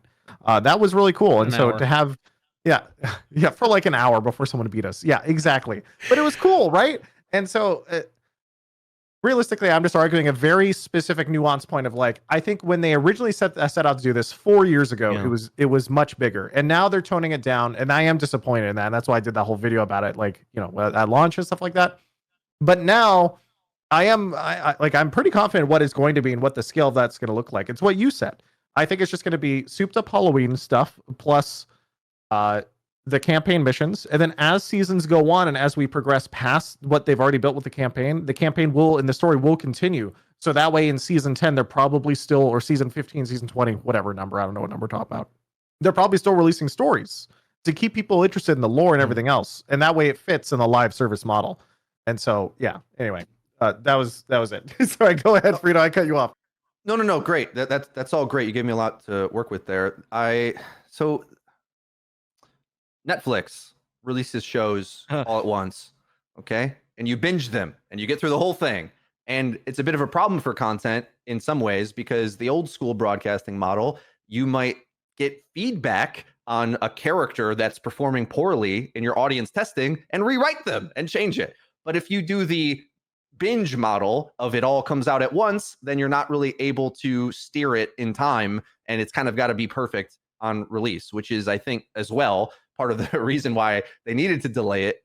But the truth is, I don't know if any of us know what a game like this looks like being released this way, because normally there's a bigger upfront and they build on top of it, or in Blizzard's case, they released Diablo 3 and there's like rumors that there was a second expansion canceled. Not sure if how true that is or not, but they sort of like maybe add an expansion. Whereas this new model almost feels like to me like each drop might be like a percentage of a expansion, right? Each segment of the way.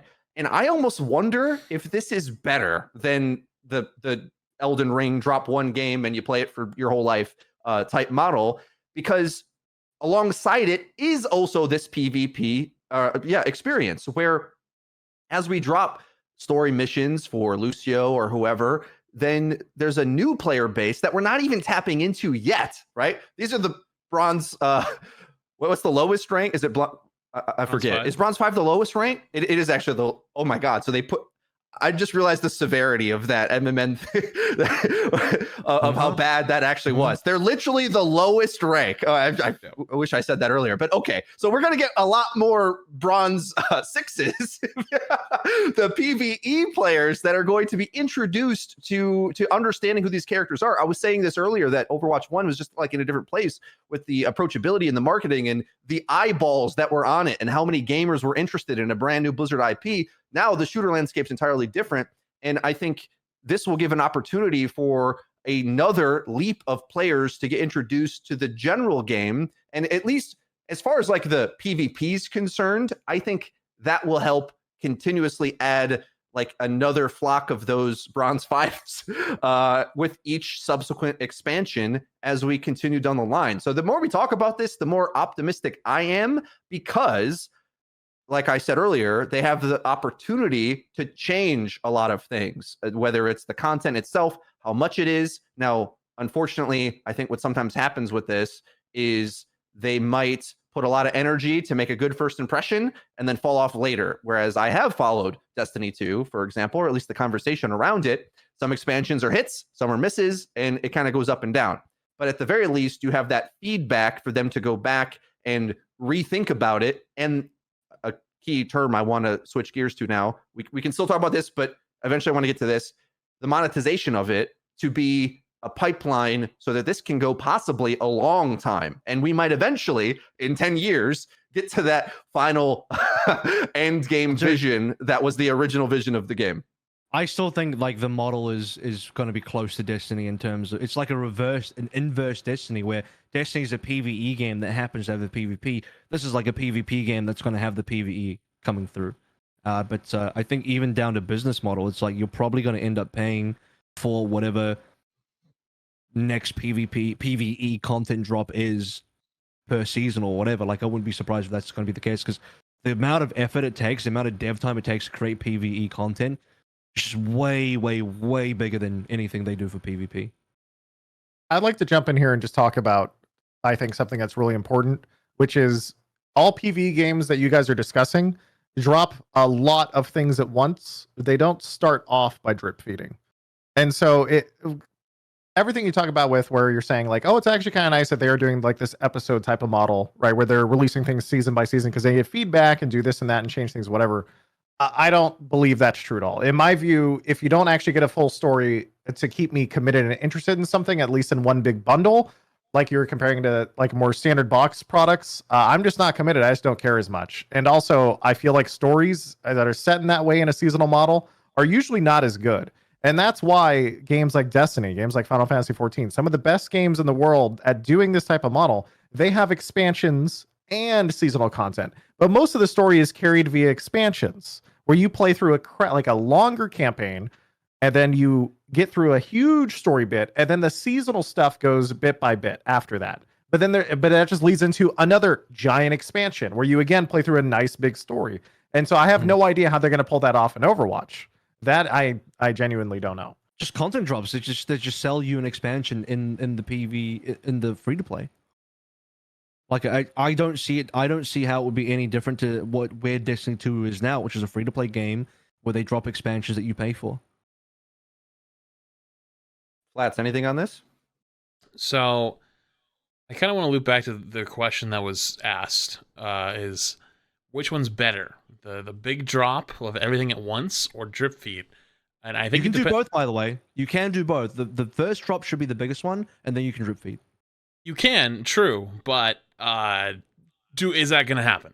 I don't know. I mean, like, I guess that we can have that as a third option. It needs to happen. I think it's necessary. Well, I was gonna pose the question then: if it is the drip feed, or if it's not the drip feed. What if there's a world where it is a free to play, where it's not a paid content? How would they even monetize that? How do they make the most amount of money out of this and have the most amount of people playing at all times? Because the drip feed model probably makes them the most amount of money over time, because they have people keep coming back and they keep buying the battle pass and they keep coming logging back in. They see the skins and they keep doing whatever. Because like games like Elden Ring, right? Like Elden Ring was a masterpiece. I didn't get to play it. A lot of people played it. I know you played it. I watched you play it for quite a bit. It was like, people loved the game, but like, what's it at now? Like, is it still making the same amount of probably that it was before? Probably not even close. And I think Overwatch is going to try to make as much money as it physically can. So I think it's somewhere. I think you're right. It could be somewhere in the middle where there's like a big drop and then like drip feed. But I almost wonder though, if that is the route it goes, is it going to be like small seasonal events, almost like Halloween again? Because I don't think. I honestly, I don't know. I don't know what their dev team size looks like. I can't help but sit and think about how long it's taken, like from that time in Overwatch 1. The first look we got was 2019. It was like, there was already like a whole level built and ready to go for scene. Like it was probably in production for a year or two before that. And then like, we're already here in 2022, 2023. It's like, are we going to really get really, really complex, nice, awesome additional things beyond that big drop? And if the answer is no, are they then going to go, let's drip feed it because we have this really, really big, awesome like campaign? If we drip feed it out over time, then we can start working on more advanced and better drops in the future. Kind of like, everyone even expected an Overwatch, when Overwatch dropped, Overwatch 2 dropped, everyone thought there was going to be like 6, 7, 8 new characters. We only got 3. I think it's fair to say that they're probably working on more as the time went on. And they're like, okay, if we drip feed this out over time, the game will always stay alive and it will always keep making money. And that's better than dropping it all at once as a business. But it's bad for us as gamers and players because it's not as enjoyable for us. Because I personally would rather have the big drop. But whatever's going to make them the most money. Play, though. That doesn't work. Like you're gonna. This is why the drip feed is necessary to some degree, and right. That's even the case with stuff like, you could argue Destiny 2 is like a drip feed, even though like each drop is fairly substantial. But the goal is it's a free to play model where they are consistently adding content that you will pay for, and that should be no different than. I don't see why Overwatch 2 would be any different in the PvE. The reason why I say it's like the first drop is going to be the biggest is because that's the one that's going to have the base campaign. Because the way I see this playing out is the PvE launch will be reasonably substantial. It's not going to be the vision that Seagull was painting. It's not going to be like, here's everything all in one go. Here's like a reasonable amount. You get it. You get I don't even know what you would quantify full length campaign to be, but you get a campaign, and then the story ends ? Not really ends, because they have to continue the story, and then with subsequent seasons they will add to the campaign with more missions, and that is probably going to be some of the paid content you're paying for. I actually wouldn't be surprised if the replayable missions are free, because I don't have anything to substantiate that. That's just like my personal speculation in terms of what you can and can't, what you should and shouldn't monetize, and what's a good strategy. Is like, you could have a very solid free to play PvE experience that is the hero missions, while still having like a real paid structure behind the campaign. Like that can work. Yeah, I mean, what it kind of sounds like is none of us actually know the monetization, and so I think me and Ever are on the same page that we both think the best way, and you can correct me if I'm wrong, the best way for them to do PvE would be, hey, I want to be able to play more than like one mission at a time so I can get invested in the story and stuff. And then you're going to drop and go seasonal from there. I want to be able to play more than like one mission on launch though. I don't want it. Correct.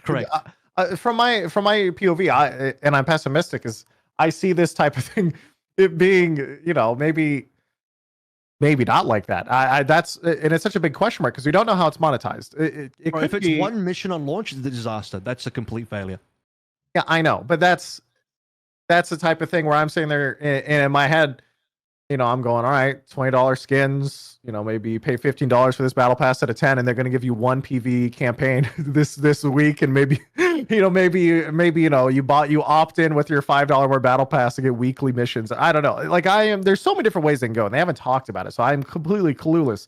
But I do think it's important, and this is the bigger topic at hand that I was trying to get to was, when it comes to seasonal games telling stories in a PV game in a compelling way.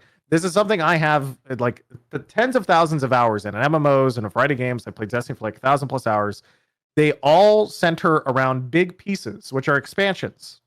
99% of the time, they have like big quest lines, big expansions, big anything. And then in betweens are small seasonal drip feeds into a next big moment or a big expansion.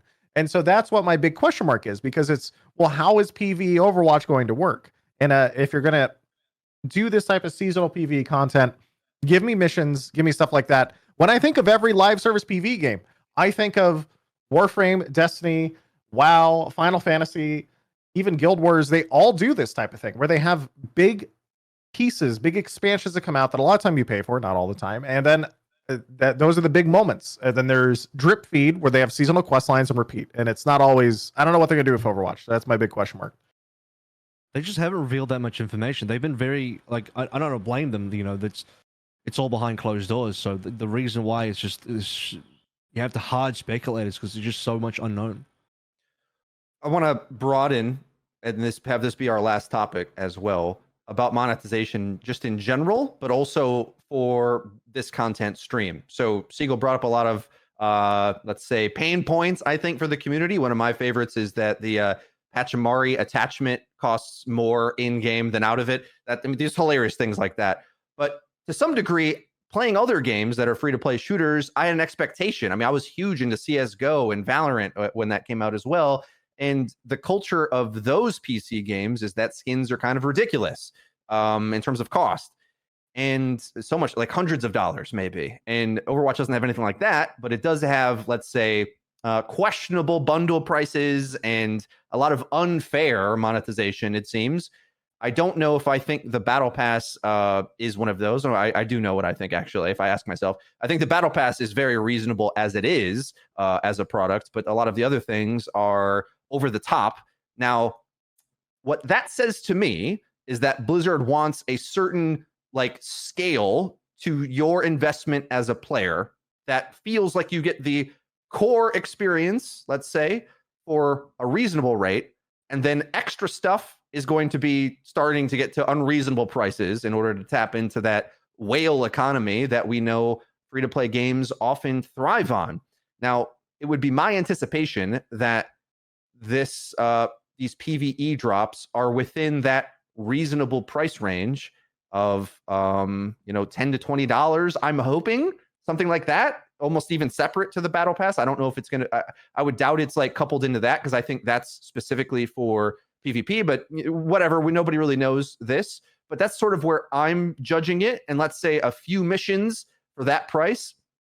I looked to their other game, Hearthstone, which does something kind of similar, where they released standalone little missions and stuff. And kind of going back to a point Flats made earlier about how he is excited for that. Me, as a casual Hearthstone player that taps in every once in a while when I have time, those missions go a long way for me, where I feel like I pay, I don't know, $10 or whatever it is in order to get a discrete experience, and I have a good time, and I don't have to necessarily grind the game and understand the meta and all these other complexities that a actual competitive environment has. And as I said earlier in the podcast as well, that's just like a new Overwatch 2 problem that is just getting worse over time as the game gets more complicated, the barrier of entry. So for me, as long as that price point is within that range, I see it as being a huge success. But does anyone want to chime in on what they think the game, the PvE needs to be priced at, or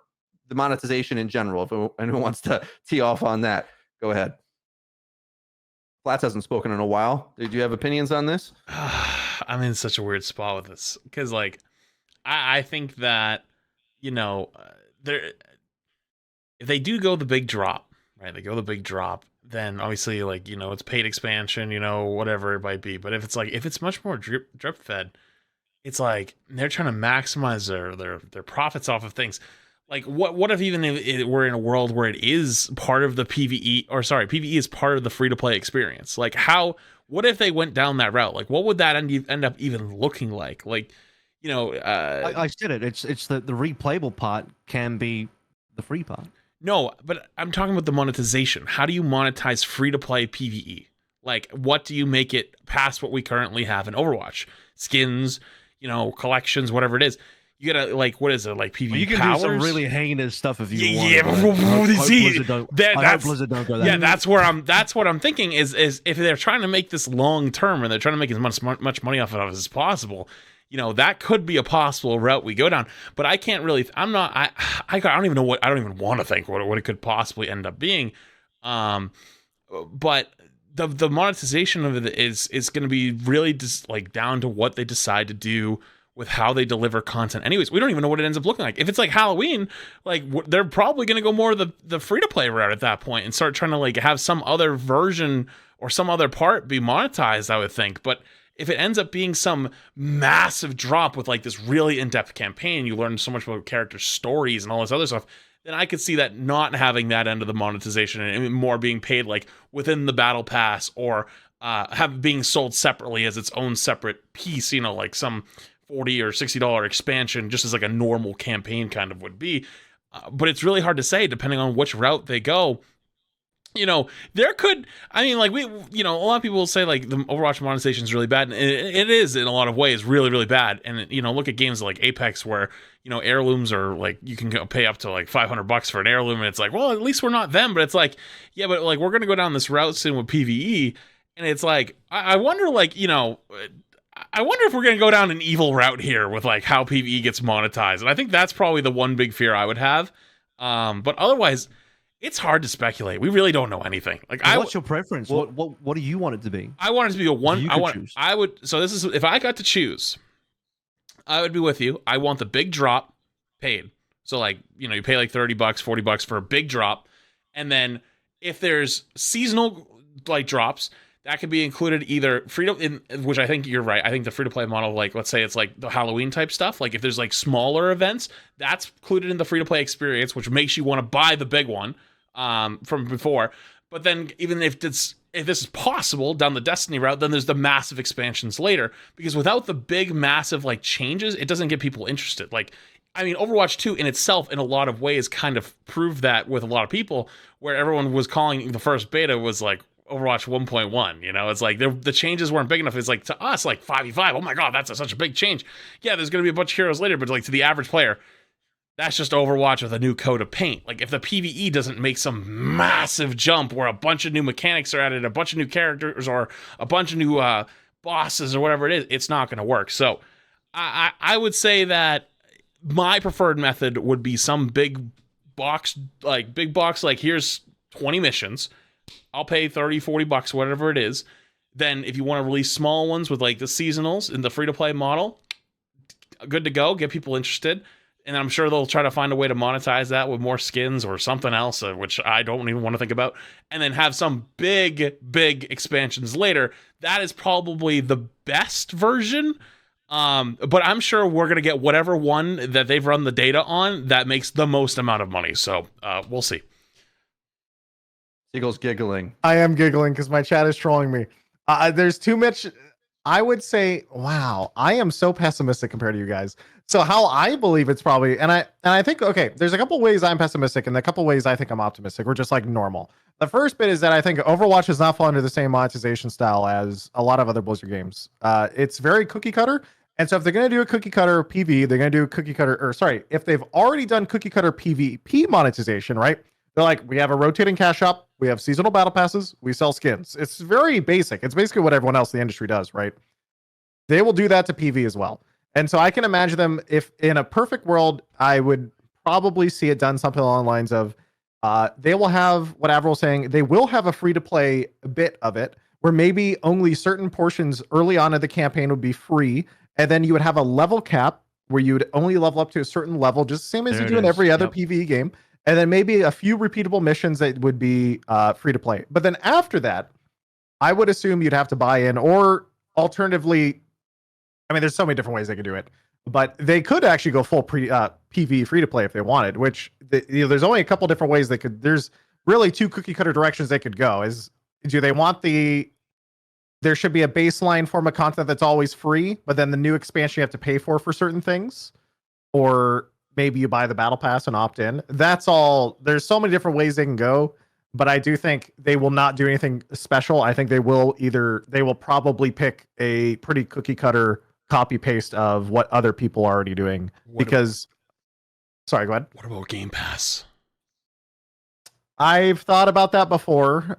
They could go down that road, but who knows?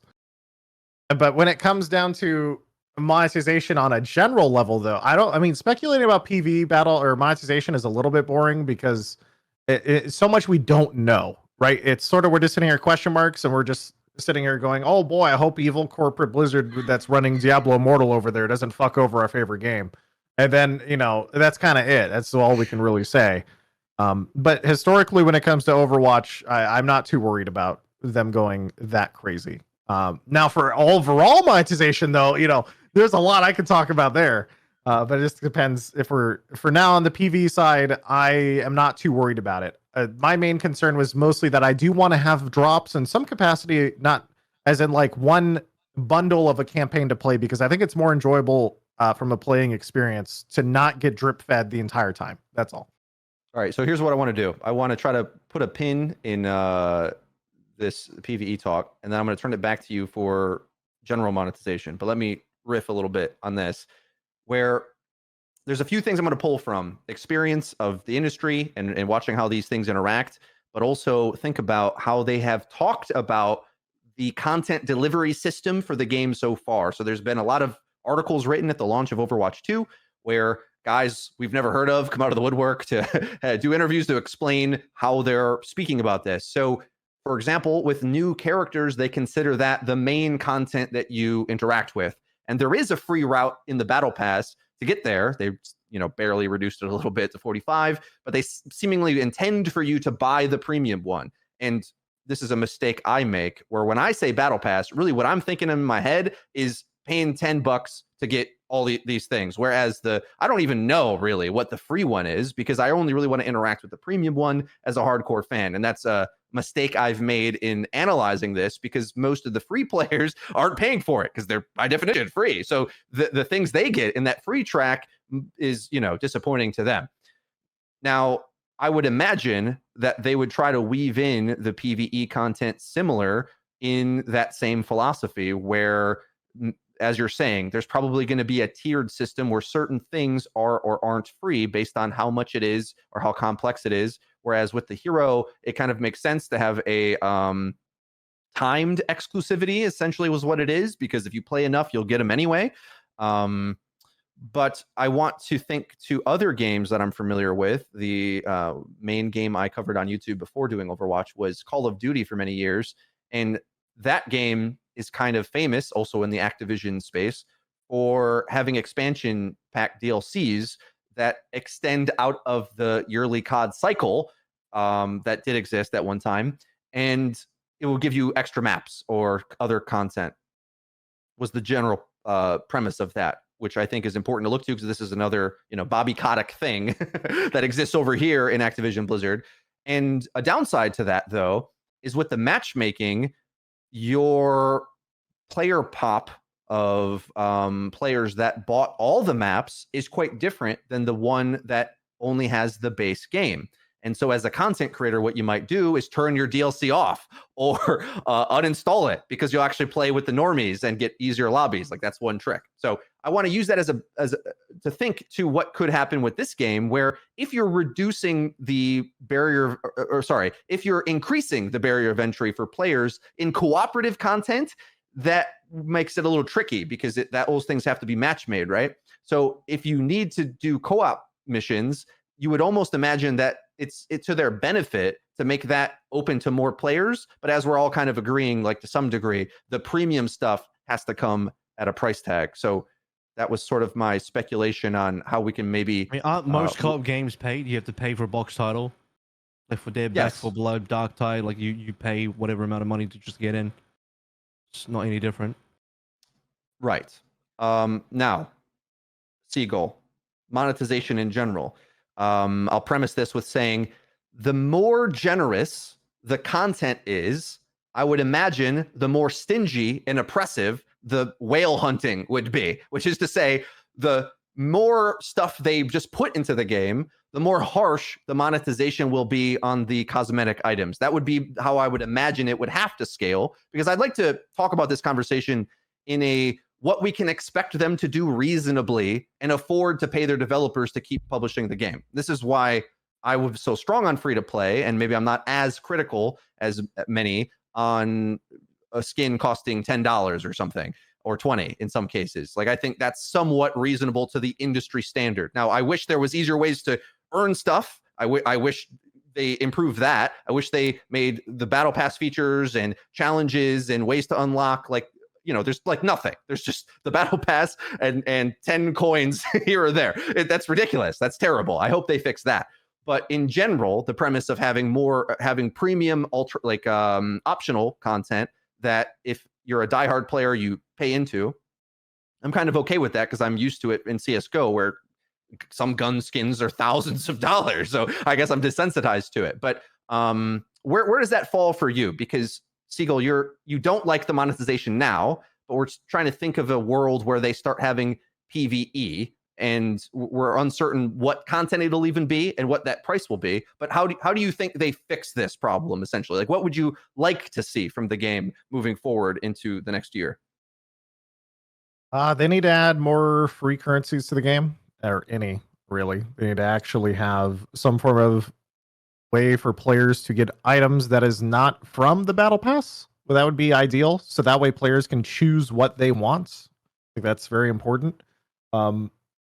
Outside of that, honestly, it's hard to talk about some of this stuff, but in general, I would say I don't actually care that much about. There's different levels of monetization here, where we can sit here and we can talk about, it sucks the battle pass doesn't let me buy another battle pass. But at the same time, the catch for that is, well, this game's version of the highest end cosmetic, aka heirloom and other games, that's a price $100 to $50 to $200 in games like Apex, is just at the end of the battle pass in this game. And so that's kind of the catch, right? And so you could kind of give, and I have a lot of conflicting thoughts about the battle pass, because there's a lot of things I like about it, and there's a lot of things I don't like about it when it comes to monetization in Overwatch. So as an example, I really appreciate the fact that they don't have stupidly highly priced items to bait whales. I just don't like that, seeing that stuff in video games in general. This is a $300 skin, go nuts. And the fact they don't have that in Overwatch, I appreciate.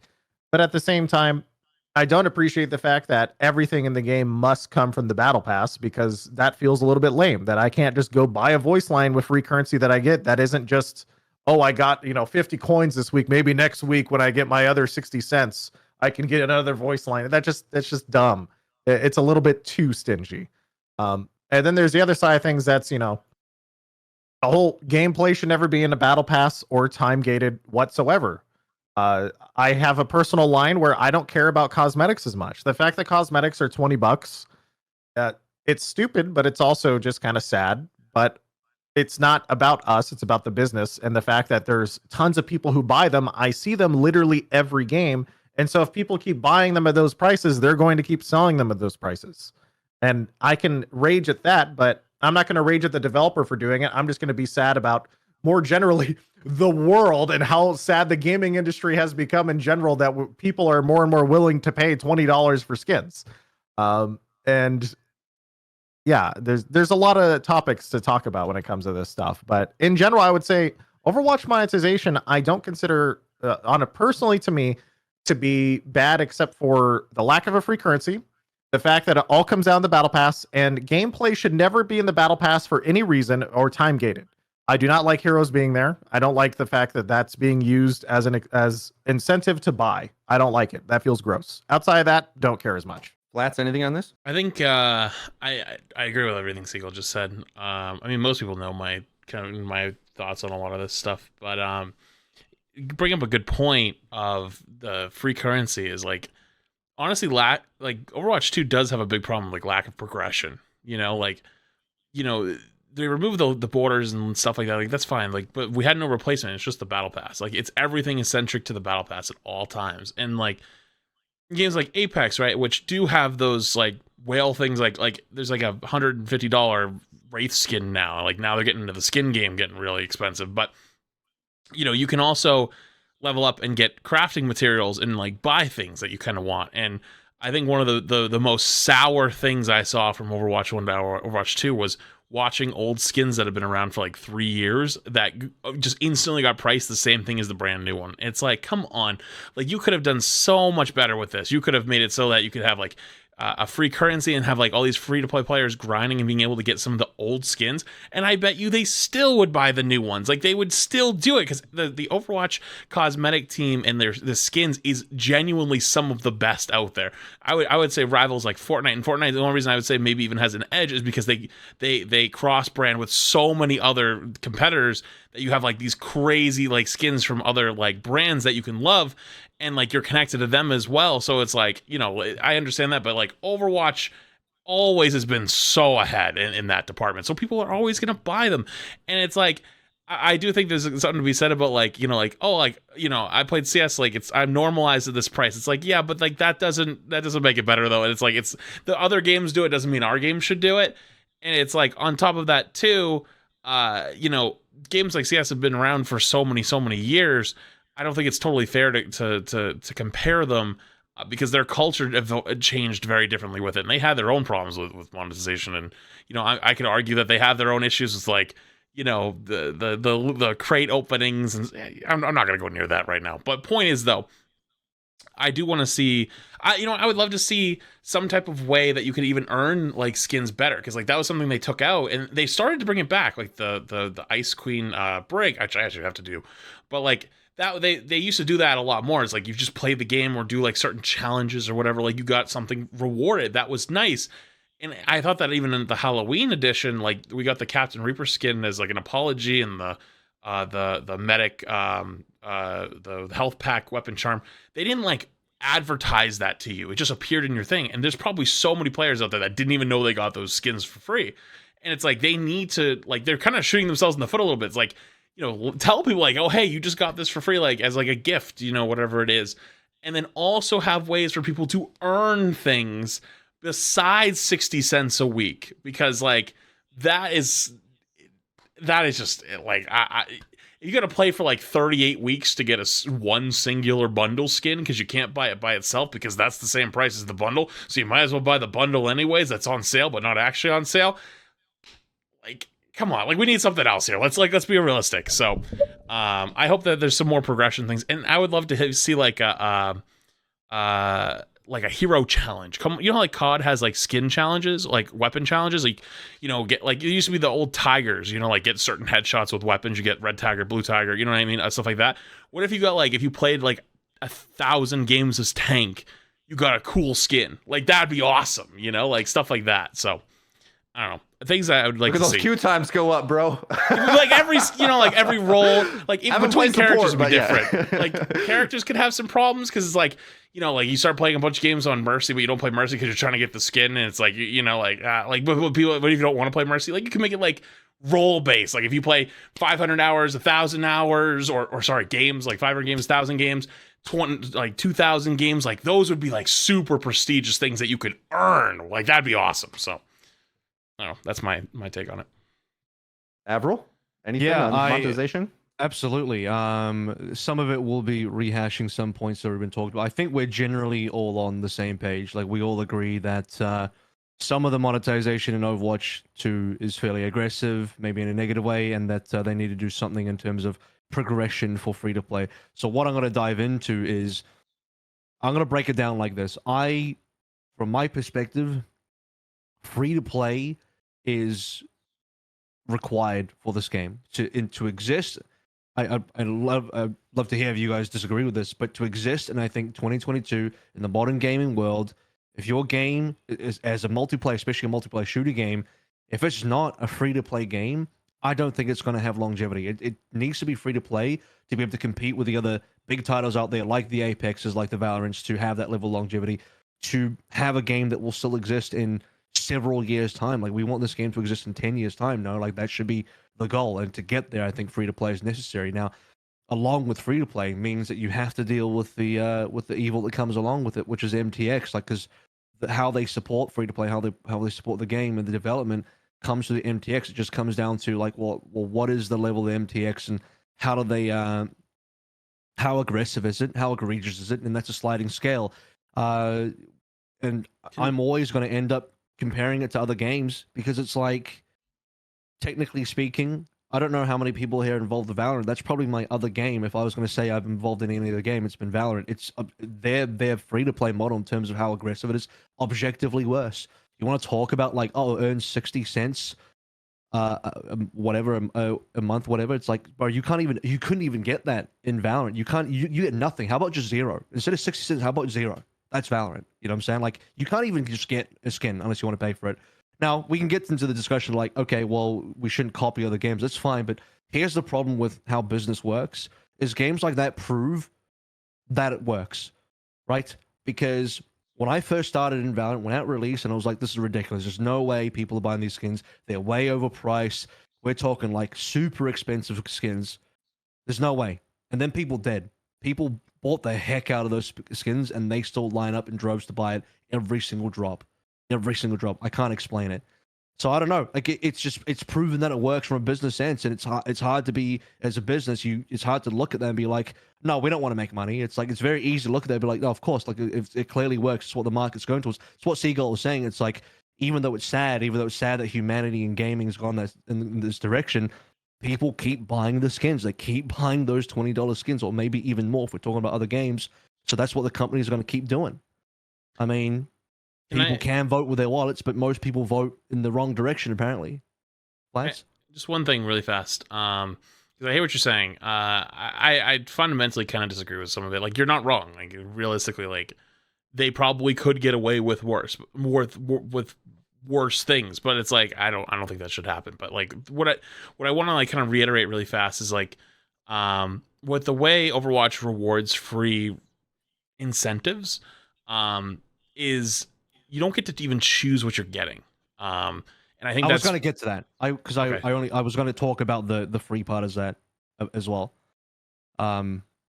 But like, yeah, like, sure. In theory, like, no, we shouldn't do that. But it's like, well, do you want to make money? Like, I'm not, when I say you, is like, hello, developers, do you want to make money? Like, it could be better. Like, could they offer more for free? And that's why I think like the real area they need to target, because I'm not just out here defending the monetization model. I'm saying it's necessary, but I'm also saying there's ways to improve it for sure. I'm not saying that the way it is right now is the way that it should be.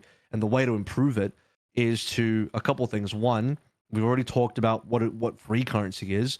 I think there's they can definitely do something with the legacy coins. Like, why is that not? That should just be a free currency. The legacy coins that got brought over could be spent as free currency. I personally believe that all of the Overwatch 1 content, I'm talking all the skins, voice lines, whatever, should all be able to be purchased with legacy coins. You should be able to earn legacy coins through gameplay. They don't have to give you a lot, but they can give you a reasonable amount that you can buy an Overwatch 1 legendary skin within a reasonable amount of time. That should be a thing that exists in the game, but that'll allow people to at least get something or work towards something, and then they can just make all the Overwatch 2 skins or the new skins paid. And I think that'd be a reasonable compromise. It's also reasonably rewarding for the Overwatch 1 players that banked up a lot of legacy coins, because now that actually means something. They were rewarded for their time in Overwatch 1 as well. You could even allow hero purchases with the legacy coins. Let's say you can drop, I don't want to put down a number because I don't know what the effective number is, but let's say you could, the new hero drops a season, boom, spend your legacy coins and just instantly unlock that. You don't even need to buy a battle pass. You can just do that. There's multiple ways they can work with like a free currency that they haven't explored at all. I just think it's a mistake that they haven't looked at that. For me, I feel the reality of how hard and big development is in the modern age. Like, I think especially if you're an older gamer, you might long for the days that a team of 10 can, like, or whatever it was, make Doom or all the indie games that exist that are made by one guy. But the realities of keeping up with the Joneses of Fortnite and Destiny and etc. Big teams. So I guess I'm more willing for the cost of things to be reasonable to that degree, but obviously more can be done so that it doesn't feel so painful to interact with. That's for sure. So I look forward to them improving this next year, because they seem to. Now, this is always the easy way to view anything Blizzard does: crawl, walk, run. And they say this publicly. This is their internal philosophy, has been for years. I'm hoping that reducing the level for gaining the new hero in the battle pass being reduced is the crawl, because we haven't really seen anything massive change. A couple other crawl things, maybe like the bundle thing might have got reworked a little bit. You can buy it out of the bundle, I believe. But as Flat said, it's like not that big of a discount anyway, so you might as well still buy the bundle. But I believe you had to buy the bundle originally. Am I correct on that? Like on some of those skins or something like that? Well, it's actually worse now. So the bundle was 1900 for, like, let's say the bundle was 1900, and then you could go into the hero gallery and buy the skin for 1900. So you could get the bundle for 1900 or you could get the skin for 1900. Obviously doesn't make sense. They just price the bundle the same as the characters or whatever else. Yeah. In that way, it's just like a legal technicality or some nonsense. Who knows? The issue is, I think everyone can agree that the game needs to be free to play, and they need to monetize cosmetics, and they need to monetize all this stuff in different ways. It's just that they consistently go over the edge just a little bit, that they don't have to, when previously that edge used to be the other way. It used to be that Overwatch was under monetized in comparison to its competitors, and now they're going a little bit over in certain circumstances compared to their competitors. The examples that we're giving, like no free currency, the fact that they're time gating characters, and to give you an example here, and this is why I'm passionate specifically on just the gameplay angle, because I feel like that for me is just the biggest thing, is Valorant and Apex. You can unlock characters faster than you can in Overwatch. And I think that's really sad when Overwatch characters are so much more meaningful to the base game than they are in other games. That should just not be a thing. So, can I add that, like, the reason why they've gone over this is my speculation. The reason why they've gone over the line, even if it's just by a margin, is because it's easier to start on that side of the line than the other way around. Like, you can't under monetize and then say, oh no, we're going to increase the prices now. It's easier for them to make it bad and then make it better, right? I'm not saying that that's what they should be doing, but I'm kind of like, in my opinion, that's the justification. I can see it, but it doesn't. I'm still going to complain. There's a lot of the problems I have issues with. I'm just saying that's what they're doing. Well, I think that applies to things like prices and stuff like that. And I know you're right. They could still change a lot of this stuff, and I know what you're saying, but also I don't think that applies to systems nearly as much. And the systems being that we want everything to go in the pass, right? We want you to just no more progression. You go to the battle pass and you enjoy it. You know, it's just weird. It's very weird. Yeah, fair enough. Yeah, I feel I have been convinced that the reality is cosmetics don't earn enough alone, and that must be their conclusion as well. That this is the type of game where if you don't have Iron Man as a buyable skin or whatever it is, then you have to charge for content in some way. That's the conclusion they're saying. Now, maybe that's not true, and maybe we could have a free character but more expensive skins. Maybe more people would like that. But this is the direction they went, and I almost think I personally like this more, where there's like a more reasonable price that you pay, because like the assumption is just get the $10 battle pass and get the character anyway. But we can't have everything. Like there's going to be trade-offs somewhere, and so we'll see what adjustments they make into the next year. I want to make a small mini final thoughts section here now, where I want us all to give the year so far for Overwatch 2 a grade and a few bullet points of why you did that, or give him that grade. So personally, I'm going to say Overwatch 2, the launch and how they've adjusted.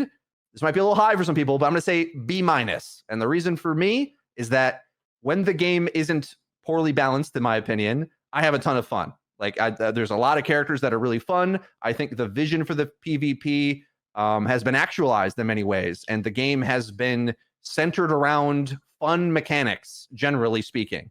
And as long as it's tuned appropriately, I have a lot of fun with it. There's a long way for them to go. A lot of things I want them to develop over time, but as long as they hotfix the game quickly, I'm pretty happy to keep playing it for a long time, personally. So I'll go to Avril now. What do you think about the year so far? What grade do you give it, and why?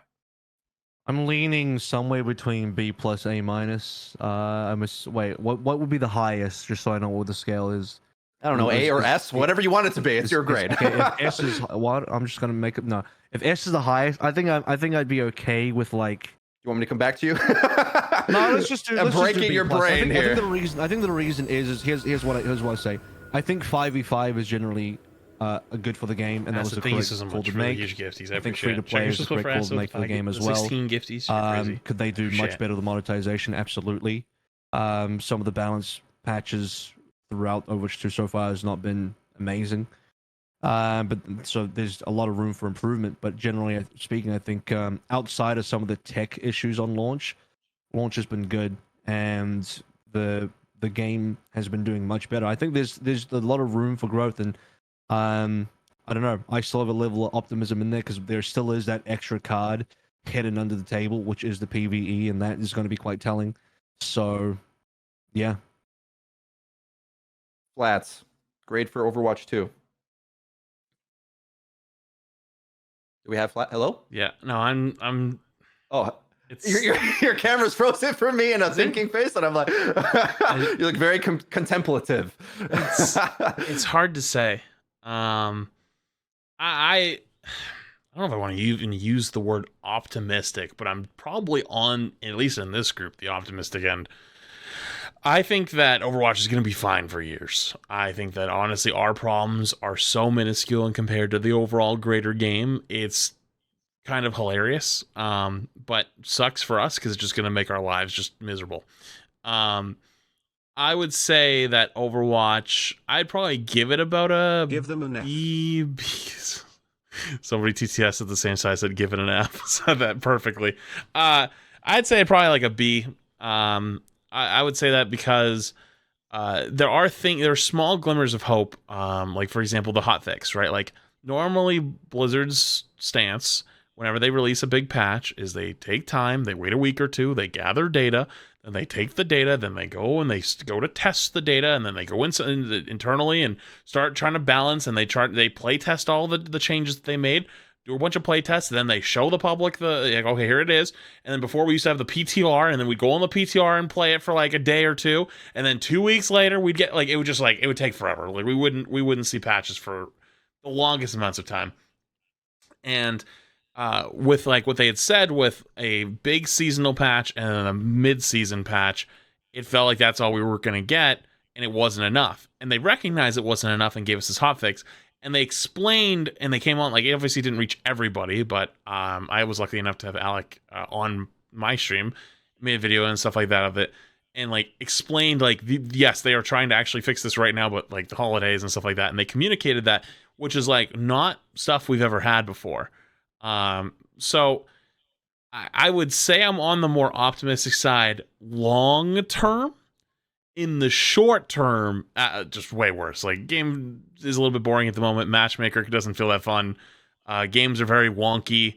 Across the ranks, people like there's this, like we saw from the competitive blog, like you can end up having someone on your team, like let's say you're GM and you have, or top 500 and you have someone on your team that was like, I don't know, plat, and it's like they just haven't played games yet their season, but their MMR is actually GM, so you don't know who you're playing with, and then you can go whole stream sessions of 7 hours, 10 hours, and not get a single re-rank, and then even if you do get a re-rank, you might not even move, even though you went like 7 and 4 or something like that, and you don't understand because they're not telling you because they're afraid that you're gonna get the numbers. The numbers are scary. I don't want to see the number. Like, you know, it's like I'm gonna get scared of the numbers going down. You know, like there's just so many things that, like, I understand what they're doing. They're trying to make the game better. They're trying to make it so that, you know, more casual players start playing comp, which is great because they get more invested in the game.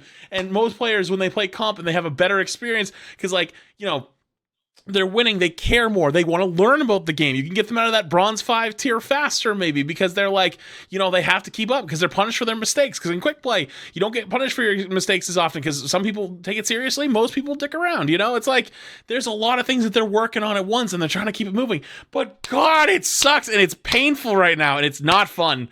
But I think in the long term, I think we're going to be more than fine. I'm glad that they're trying to move a little bit quicker. They're trying to be a little more communicative.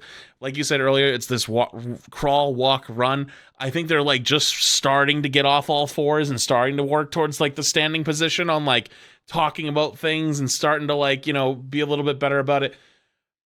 But that being said, there isn't an excuse for certain things like Sojourn dominating the game, like into season 2. Season 1, understandable. Into season 2. Even the most recent hotfix patch, we didn't know till we got it, but it's like, it's better, but like you still have the same problem with the Mercy Sojourn. It's like, is that a fundamental misunderstanding about Sojourn, or is it because in the lower ranks she actually doesn't one-tap people, so they don't want to remove the core part of her kit? Like, which one is it? And it's like, if it's the second one, we all need to have a shift on what we think of this game is going to end up being, and how we think things are going to be in the future, because otherwise we are going to all mentally implode. So I'm in this weird spot where, do I go towards Seagull and start me understanding, yes, like this isn't for us anymore, like they're balancing about everyone else, or do I swing back the other way and it's like, this is going to be a great competitive game and like, you know, everything's amazing and I love playing comp for 10 hours a day again. Where am I? I'm in the middle somewhere, so I'll give it a B. It's not the worst thing ever. I've had a great year. It's been a struggle of a year, but I'd rather be where we are now than where we were in Overwatch 1. So realistically, I feel bad even complaining. Those were a lot of bullet points, ladies and gentlemen. I haven't said that much. He hasn't. He's been quiet. Yeah, you're right. Well said, Flats. You know I love talking to you, man. That was all great. Okay, Seagull, grade for the game. You could go as long as Flats if you want. You can go longer if you want. We're pretty positive so far. I mean, we had a launch that was like panned in the media, a lot of problems. I just sort of expect launch issues. The hotfix system didn't work. A lot of disappointing things technically with the game, characters being removed and whatnot. Like none of us have mentioned any of these things in our grade, and I think almost it's because we're looking towards the future. So no one cares about me. We don't want to play against May anyway. All right, Seagull, grade for the game. What? So grade for the game so far, or grade for the game on a general level is another good question to that. Whatever you like, man. I mean, you're free to be like, I wanted a different game and this isn't it. Like what? You know, yeah, I mean that's true. No PvE. I mean, automatically the game gets cut in half, so it's a C right there. It's monetization is horrible for consumers compared to the last game. Yeah, it deserves the C rank just from those two things alone. But on the gameplay side of things, which I think is the fundamental part of it, like, I wouldn't be touching this game if they didn't nerf shields and CC and go to 5v5 ever again. I did not play it for literal years before they changed the game in that way. So I can hate and dislike parts of it, but I can also still appreciate the fact that the gameplay has significantly improved to the point where I can actually play the game and enjoy it, even though it's kind of, in my view, downgraded to the original in so many other ways. So overall, I think probably C, B minus, somewhere around there. It's hard to say because it really depends on how you weigh things in general. Like, do you weigh gameplay? In my view, I weigh gameplay above anything else. And so in many ways, on the gameplay side of things, I consider Overwatch to be like an S+ improvement over Overwatch 1 in so many ways, right? The adjustment from 6s to 5s, and you have less CC and no double shields, the more ability to have solo carry potential, all those things that actually gets me to play the game again regularly. That's awesome. But so much about that surrounds the game is a lot of BS that I don't like. And it gets difficult too to talk about these topics like the matchmaker too, because some of these topics, like for again rankings and ranking systems, I consider the Overwatch 1 ranking system to be essentially perfect. I did not actually know of any way to significantly improve it. There's obviously improvements in matchmaking, right? But the rank system, just having a number that just like goes up or goes down, and that's it. It was very pure, and I appreciated that.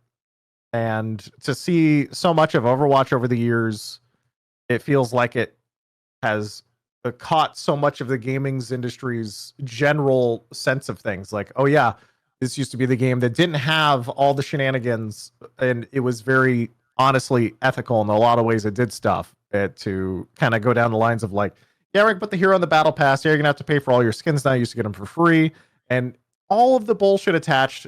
But you're still gonna play it because we made the gameplay itself better, and that a lot of that BS is actually fueling our future progression. That you will actually continue to play our game because now we have an incentive, a business incentive, to continually update. Yeah, it's probably like a B- or something.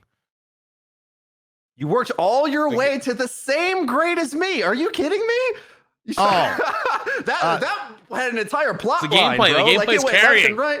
Gameplay's Yeah, carrying. If it wasn't, if it didn't have a significant improvement for gameplay, oh my god, I would go insane. Yeah, it'd be horrible. Like I would never. Yeah, just that I cannot stress enough how different it is, and I think a lot of those gameplay changes also fuel a lot of the issues that we have of matchmaking now. As a final note, I think it's very interesting now. I don't think matchmaking has fundamentally changed in Overwatch. I don't think the rank system has fundamentally changed either, other than adding a nice label on the front, right? They're like, oh, you're not 3000 SR, you're now Diamond, right? Or Diamond, 3 or 2. You get the idea. And But the now, fake thing resets, but it was fake anyway, so yes. yeah. Well, that's a whole topic we forgot about. I think was matchmaking. That's a fun one. But in general, though, I think a lot of that 5v5 and solo carry potential it does bring in its own issues to the game too. Right now, I'm still seeing the highs of it, right? Because I'm comparing relatively to the end of Overwatch 1, which was a lot of double shield, a lot of shenanigans, and stuff like that. But as I play Overwatch 2 more, I am noticing more of the flaws with 5v5 as well, which is supports. You don't feel like you do anything. You're just kind of hanging out, trying not to die. And I find it very interesting that all the meta support characters are the ones that are the most difficult to kill, and their entire role doesn't seem to be hard carry as much as it is just don't die and enable someone else, right? And so, in a lot of cases, it's a DPS games now, a DPS player's game. And so, when we talk about the matchmaker and the matchmaker having issues, I find it very interesting that the first thing Blizzard does is they go, yeah, we now are doing matchmaking in between roles. Because I think they themselves see that too in the data. So, yeah, I think we're going to see the flaws of 5v5 and more solo carry and the game adapting to it and all that stuff in the long run, which is why, all this stuff I consider bad about Overwatch and how it got here and blah, blah, blah. If I compared it to the original vision of Overwatch 2 and all this other stuff in the last 4 years of waiting, this game is like a D. But I put that stuff to the side and I look at just the game, the monetization, everything. I think C to B minus around there is okay. And the horrible launch aside, I don't care about that personally. Yeah, I think that's where I'm at. I think this also speaks to the state of the industry as well, where we're all pretty high on the gameplay, at least the fundamentals. There's flaws, etc. But when Overwatch 1 came out, I think it was like a weak few years for shooter games. Whereas now, being S tier in your gameplay, it's like, well, there's a lot of games that feel S tier, so that's not enough for a lot of people. So I'm interested in what they do next time. I think I'm going to cut the show here. We've raised a lot of stuff for maybe subsequent shows and conversations that I hope they address in future with supports and matchmaking and whatnot. I'll open the floor to anyone who wants to shout out anything right before we go. Is there any last comment we want to make or any shout outs that we say hi mom or anything like that? Hi mom. Hi mom. Thanks for joining me, everybody. I really enjoyed this conversation. And for those watching on Siegel and Flats' stream, thanks for tuning in.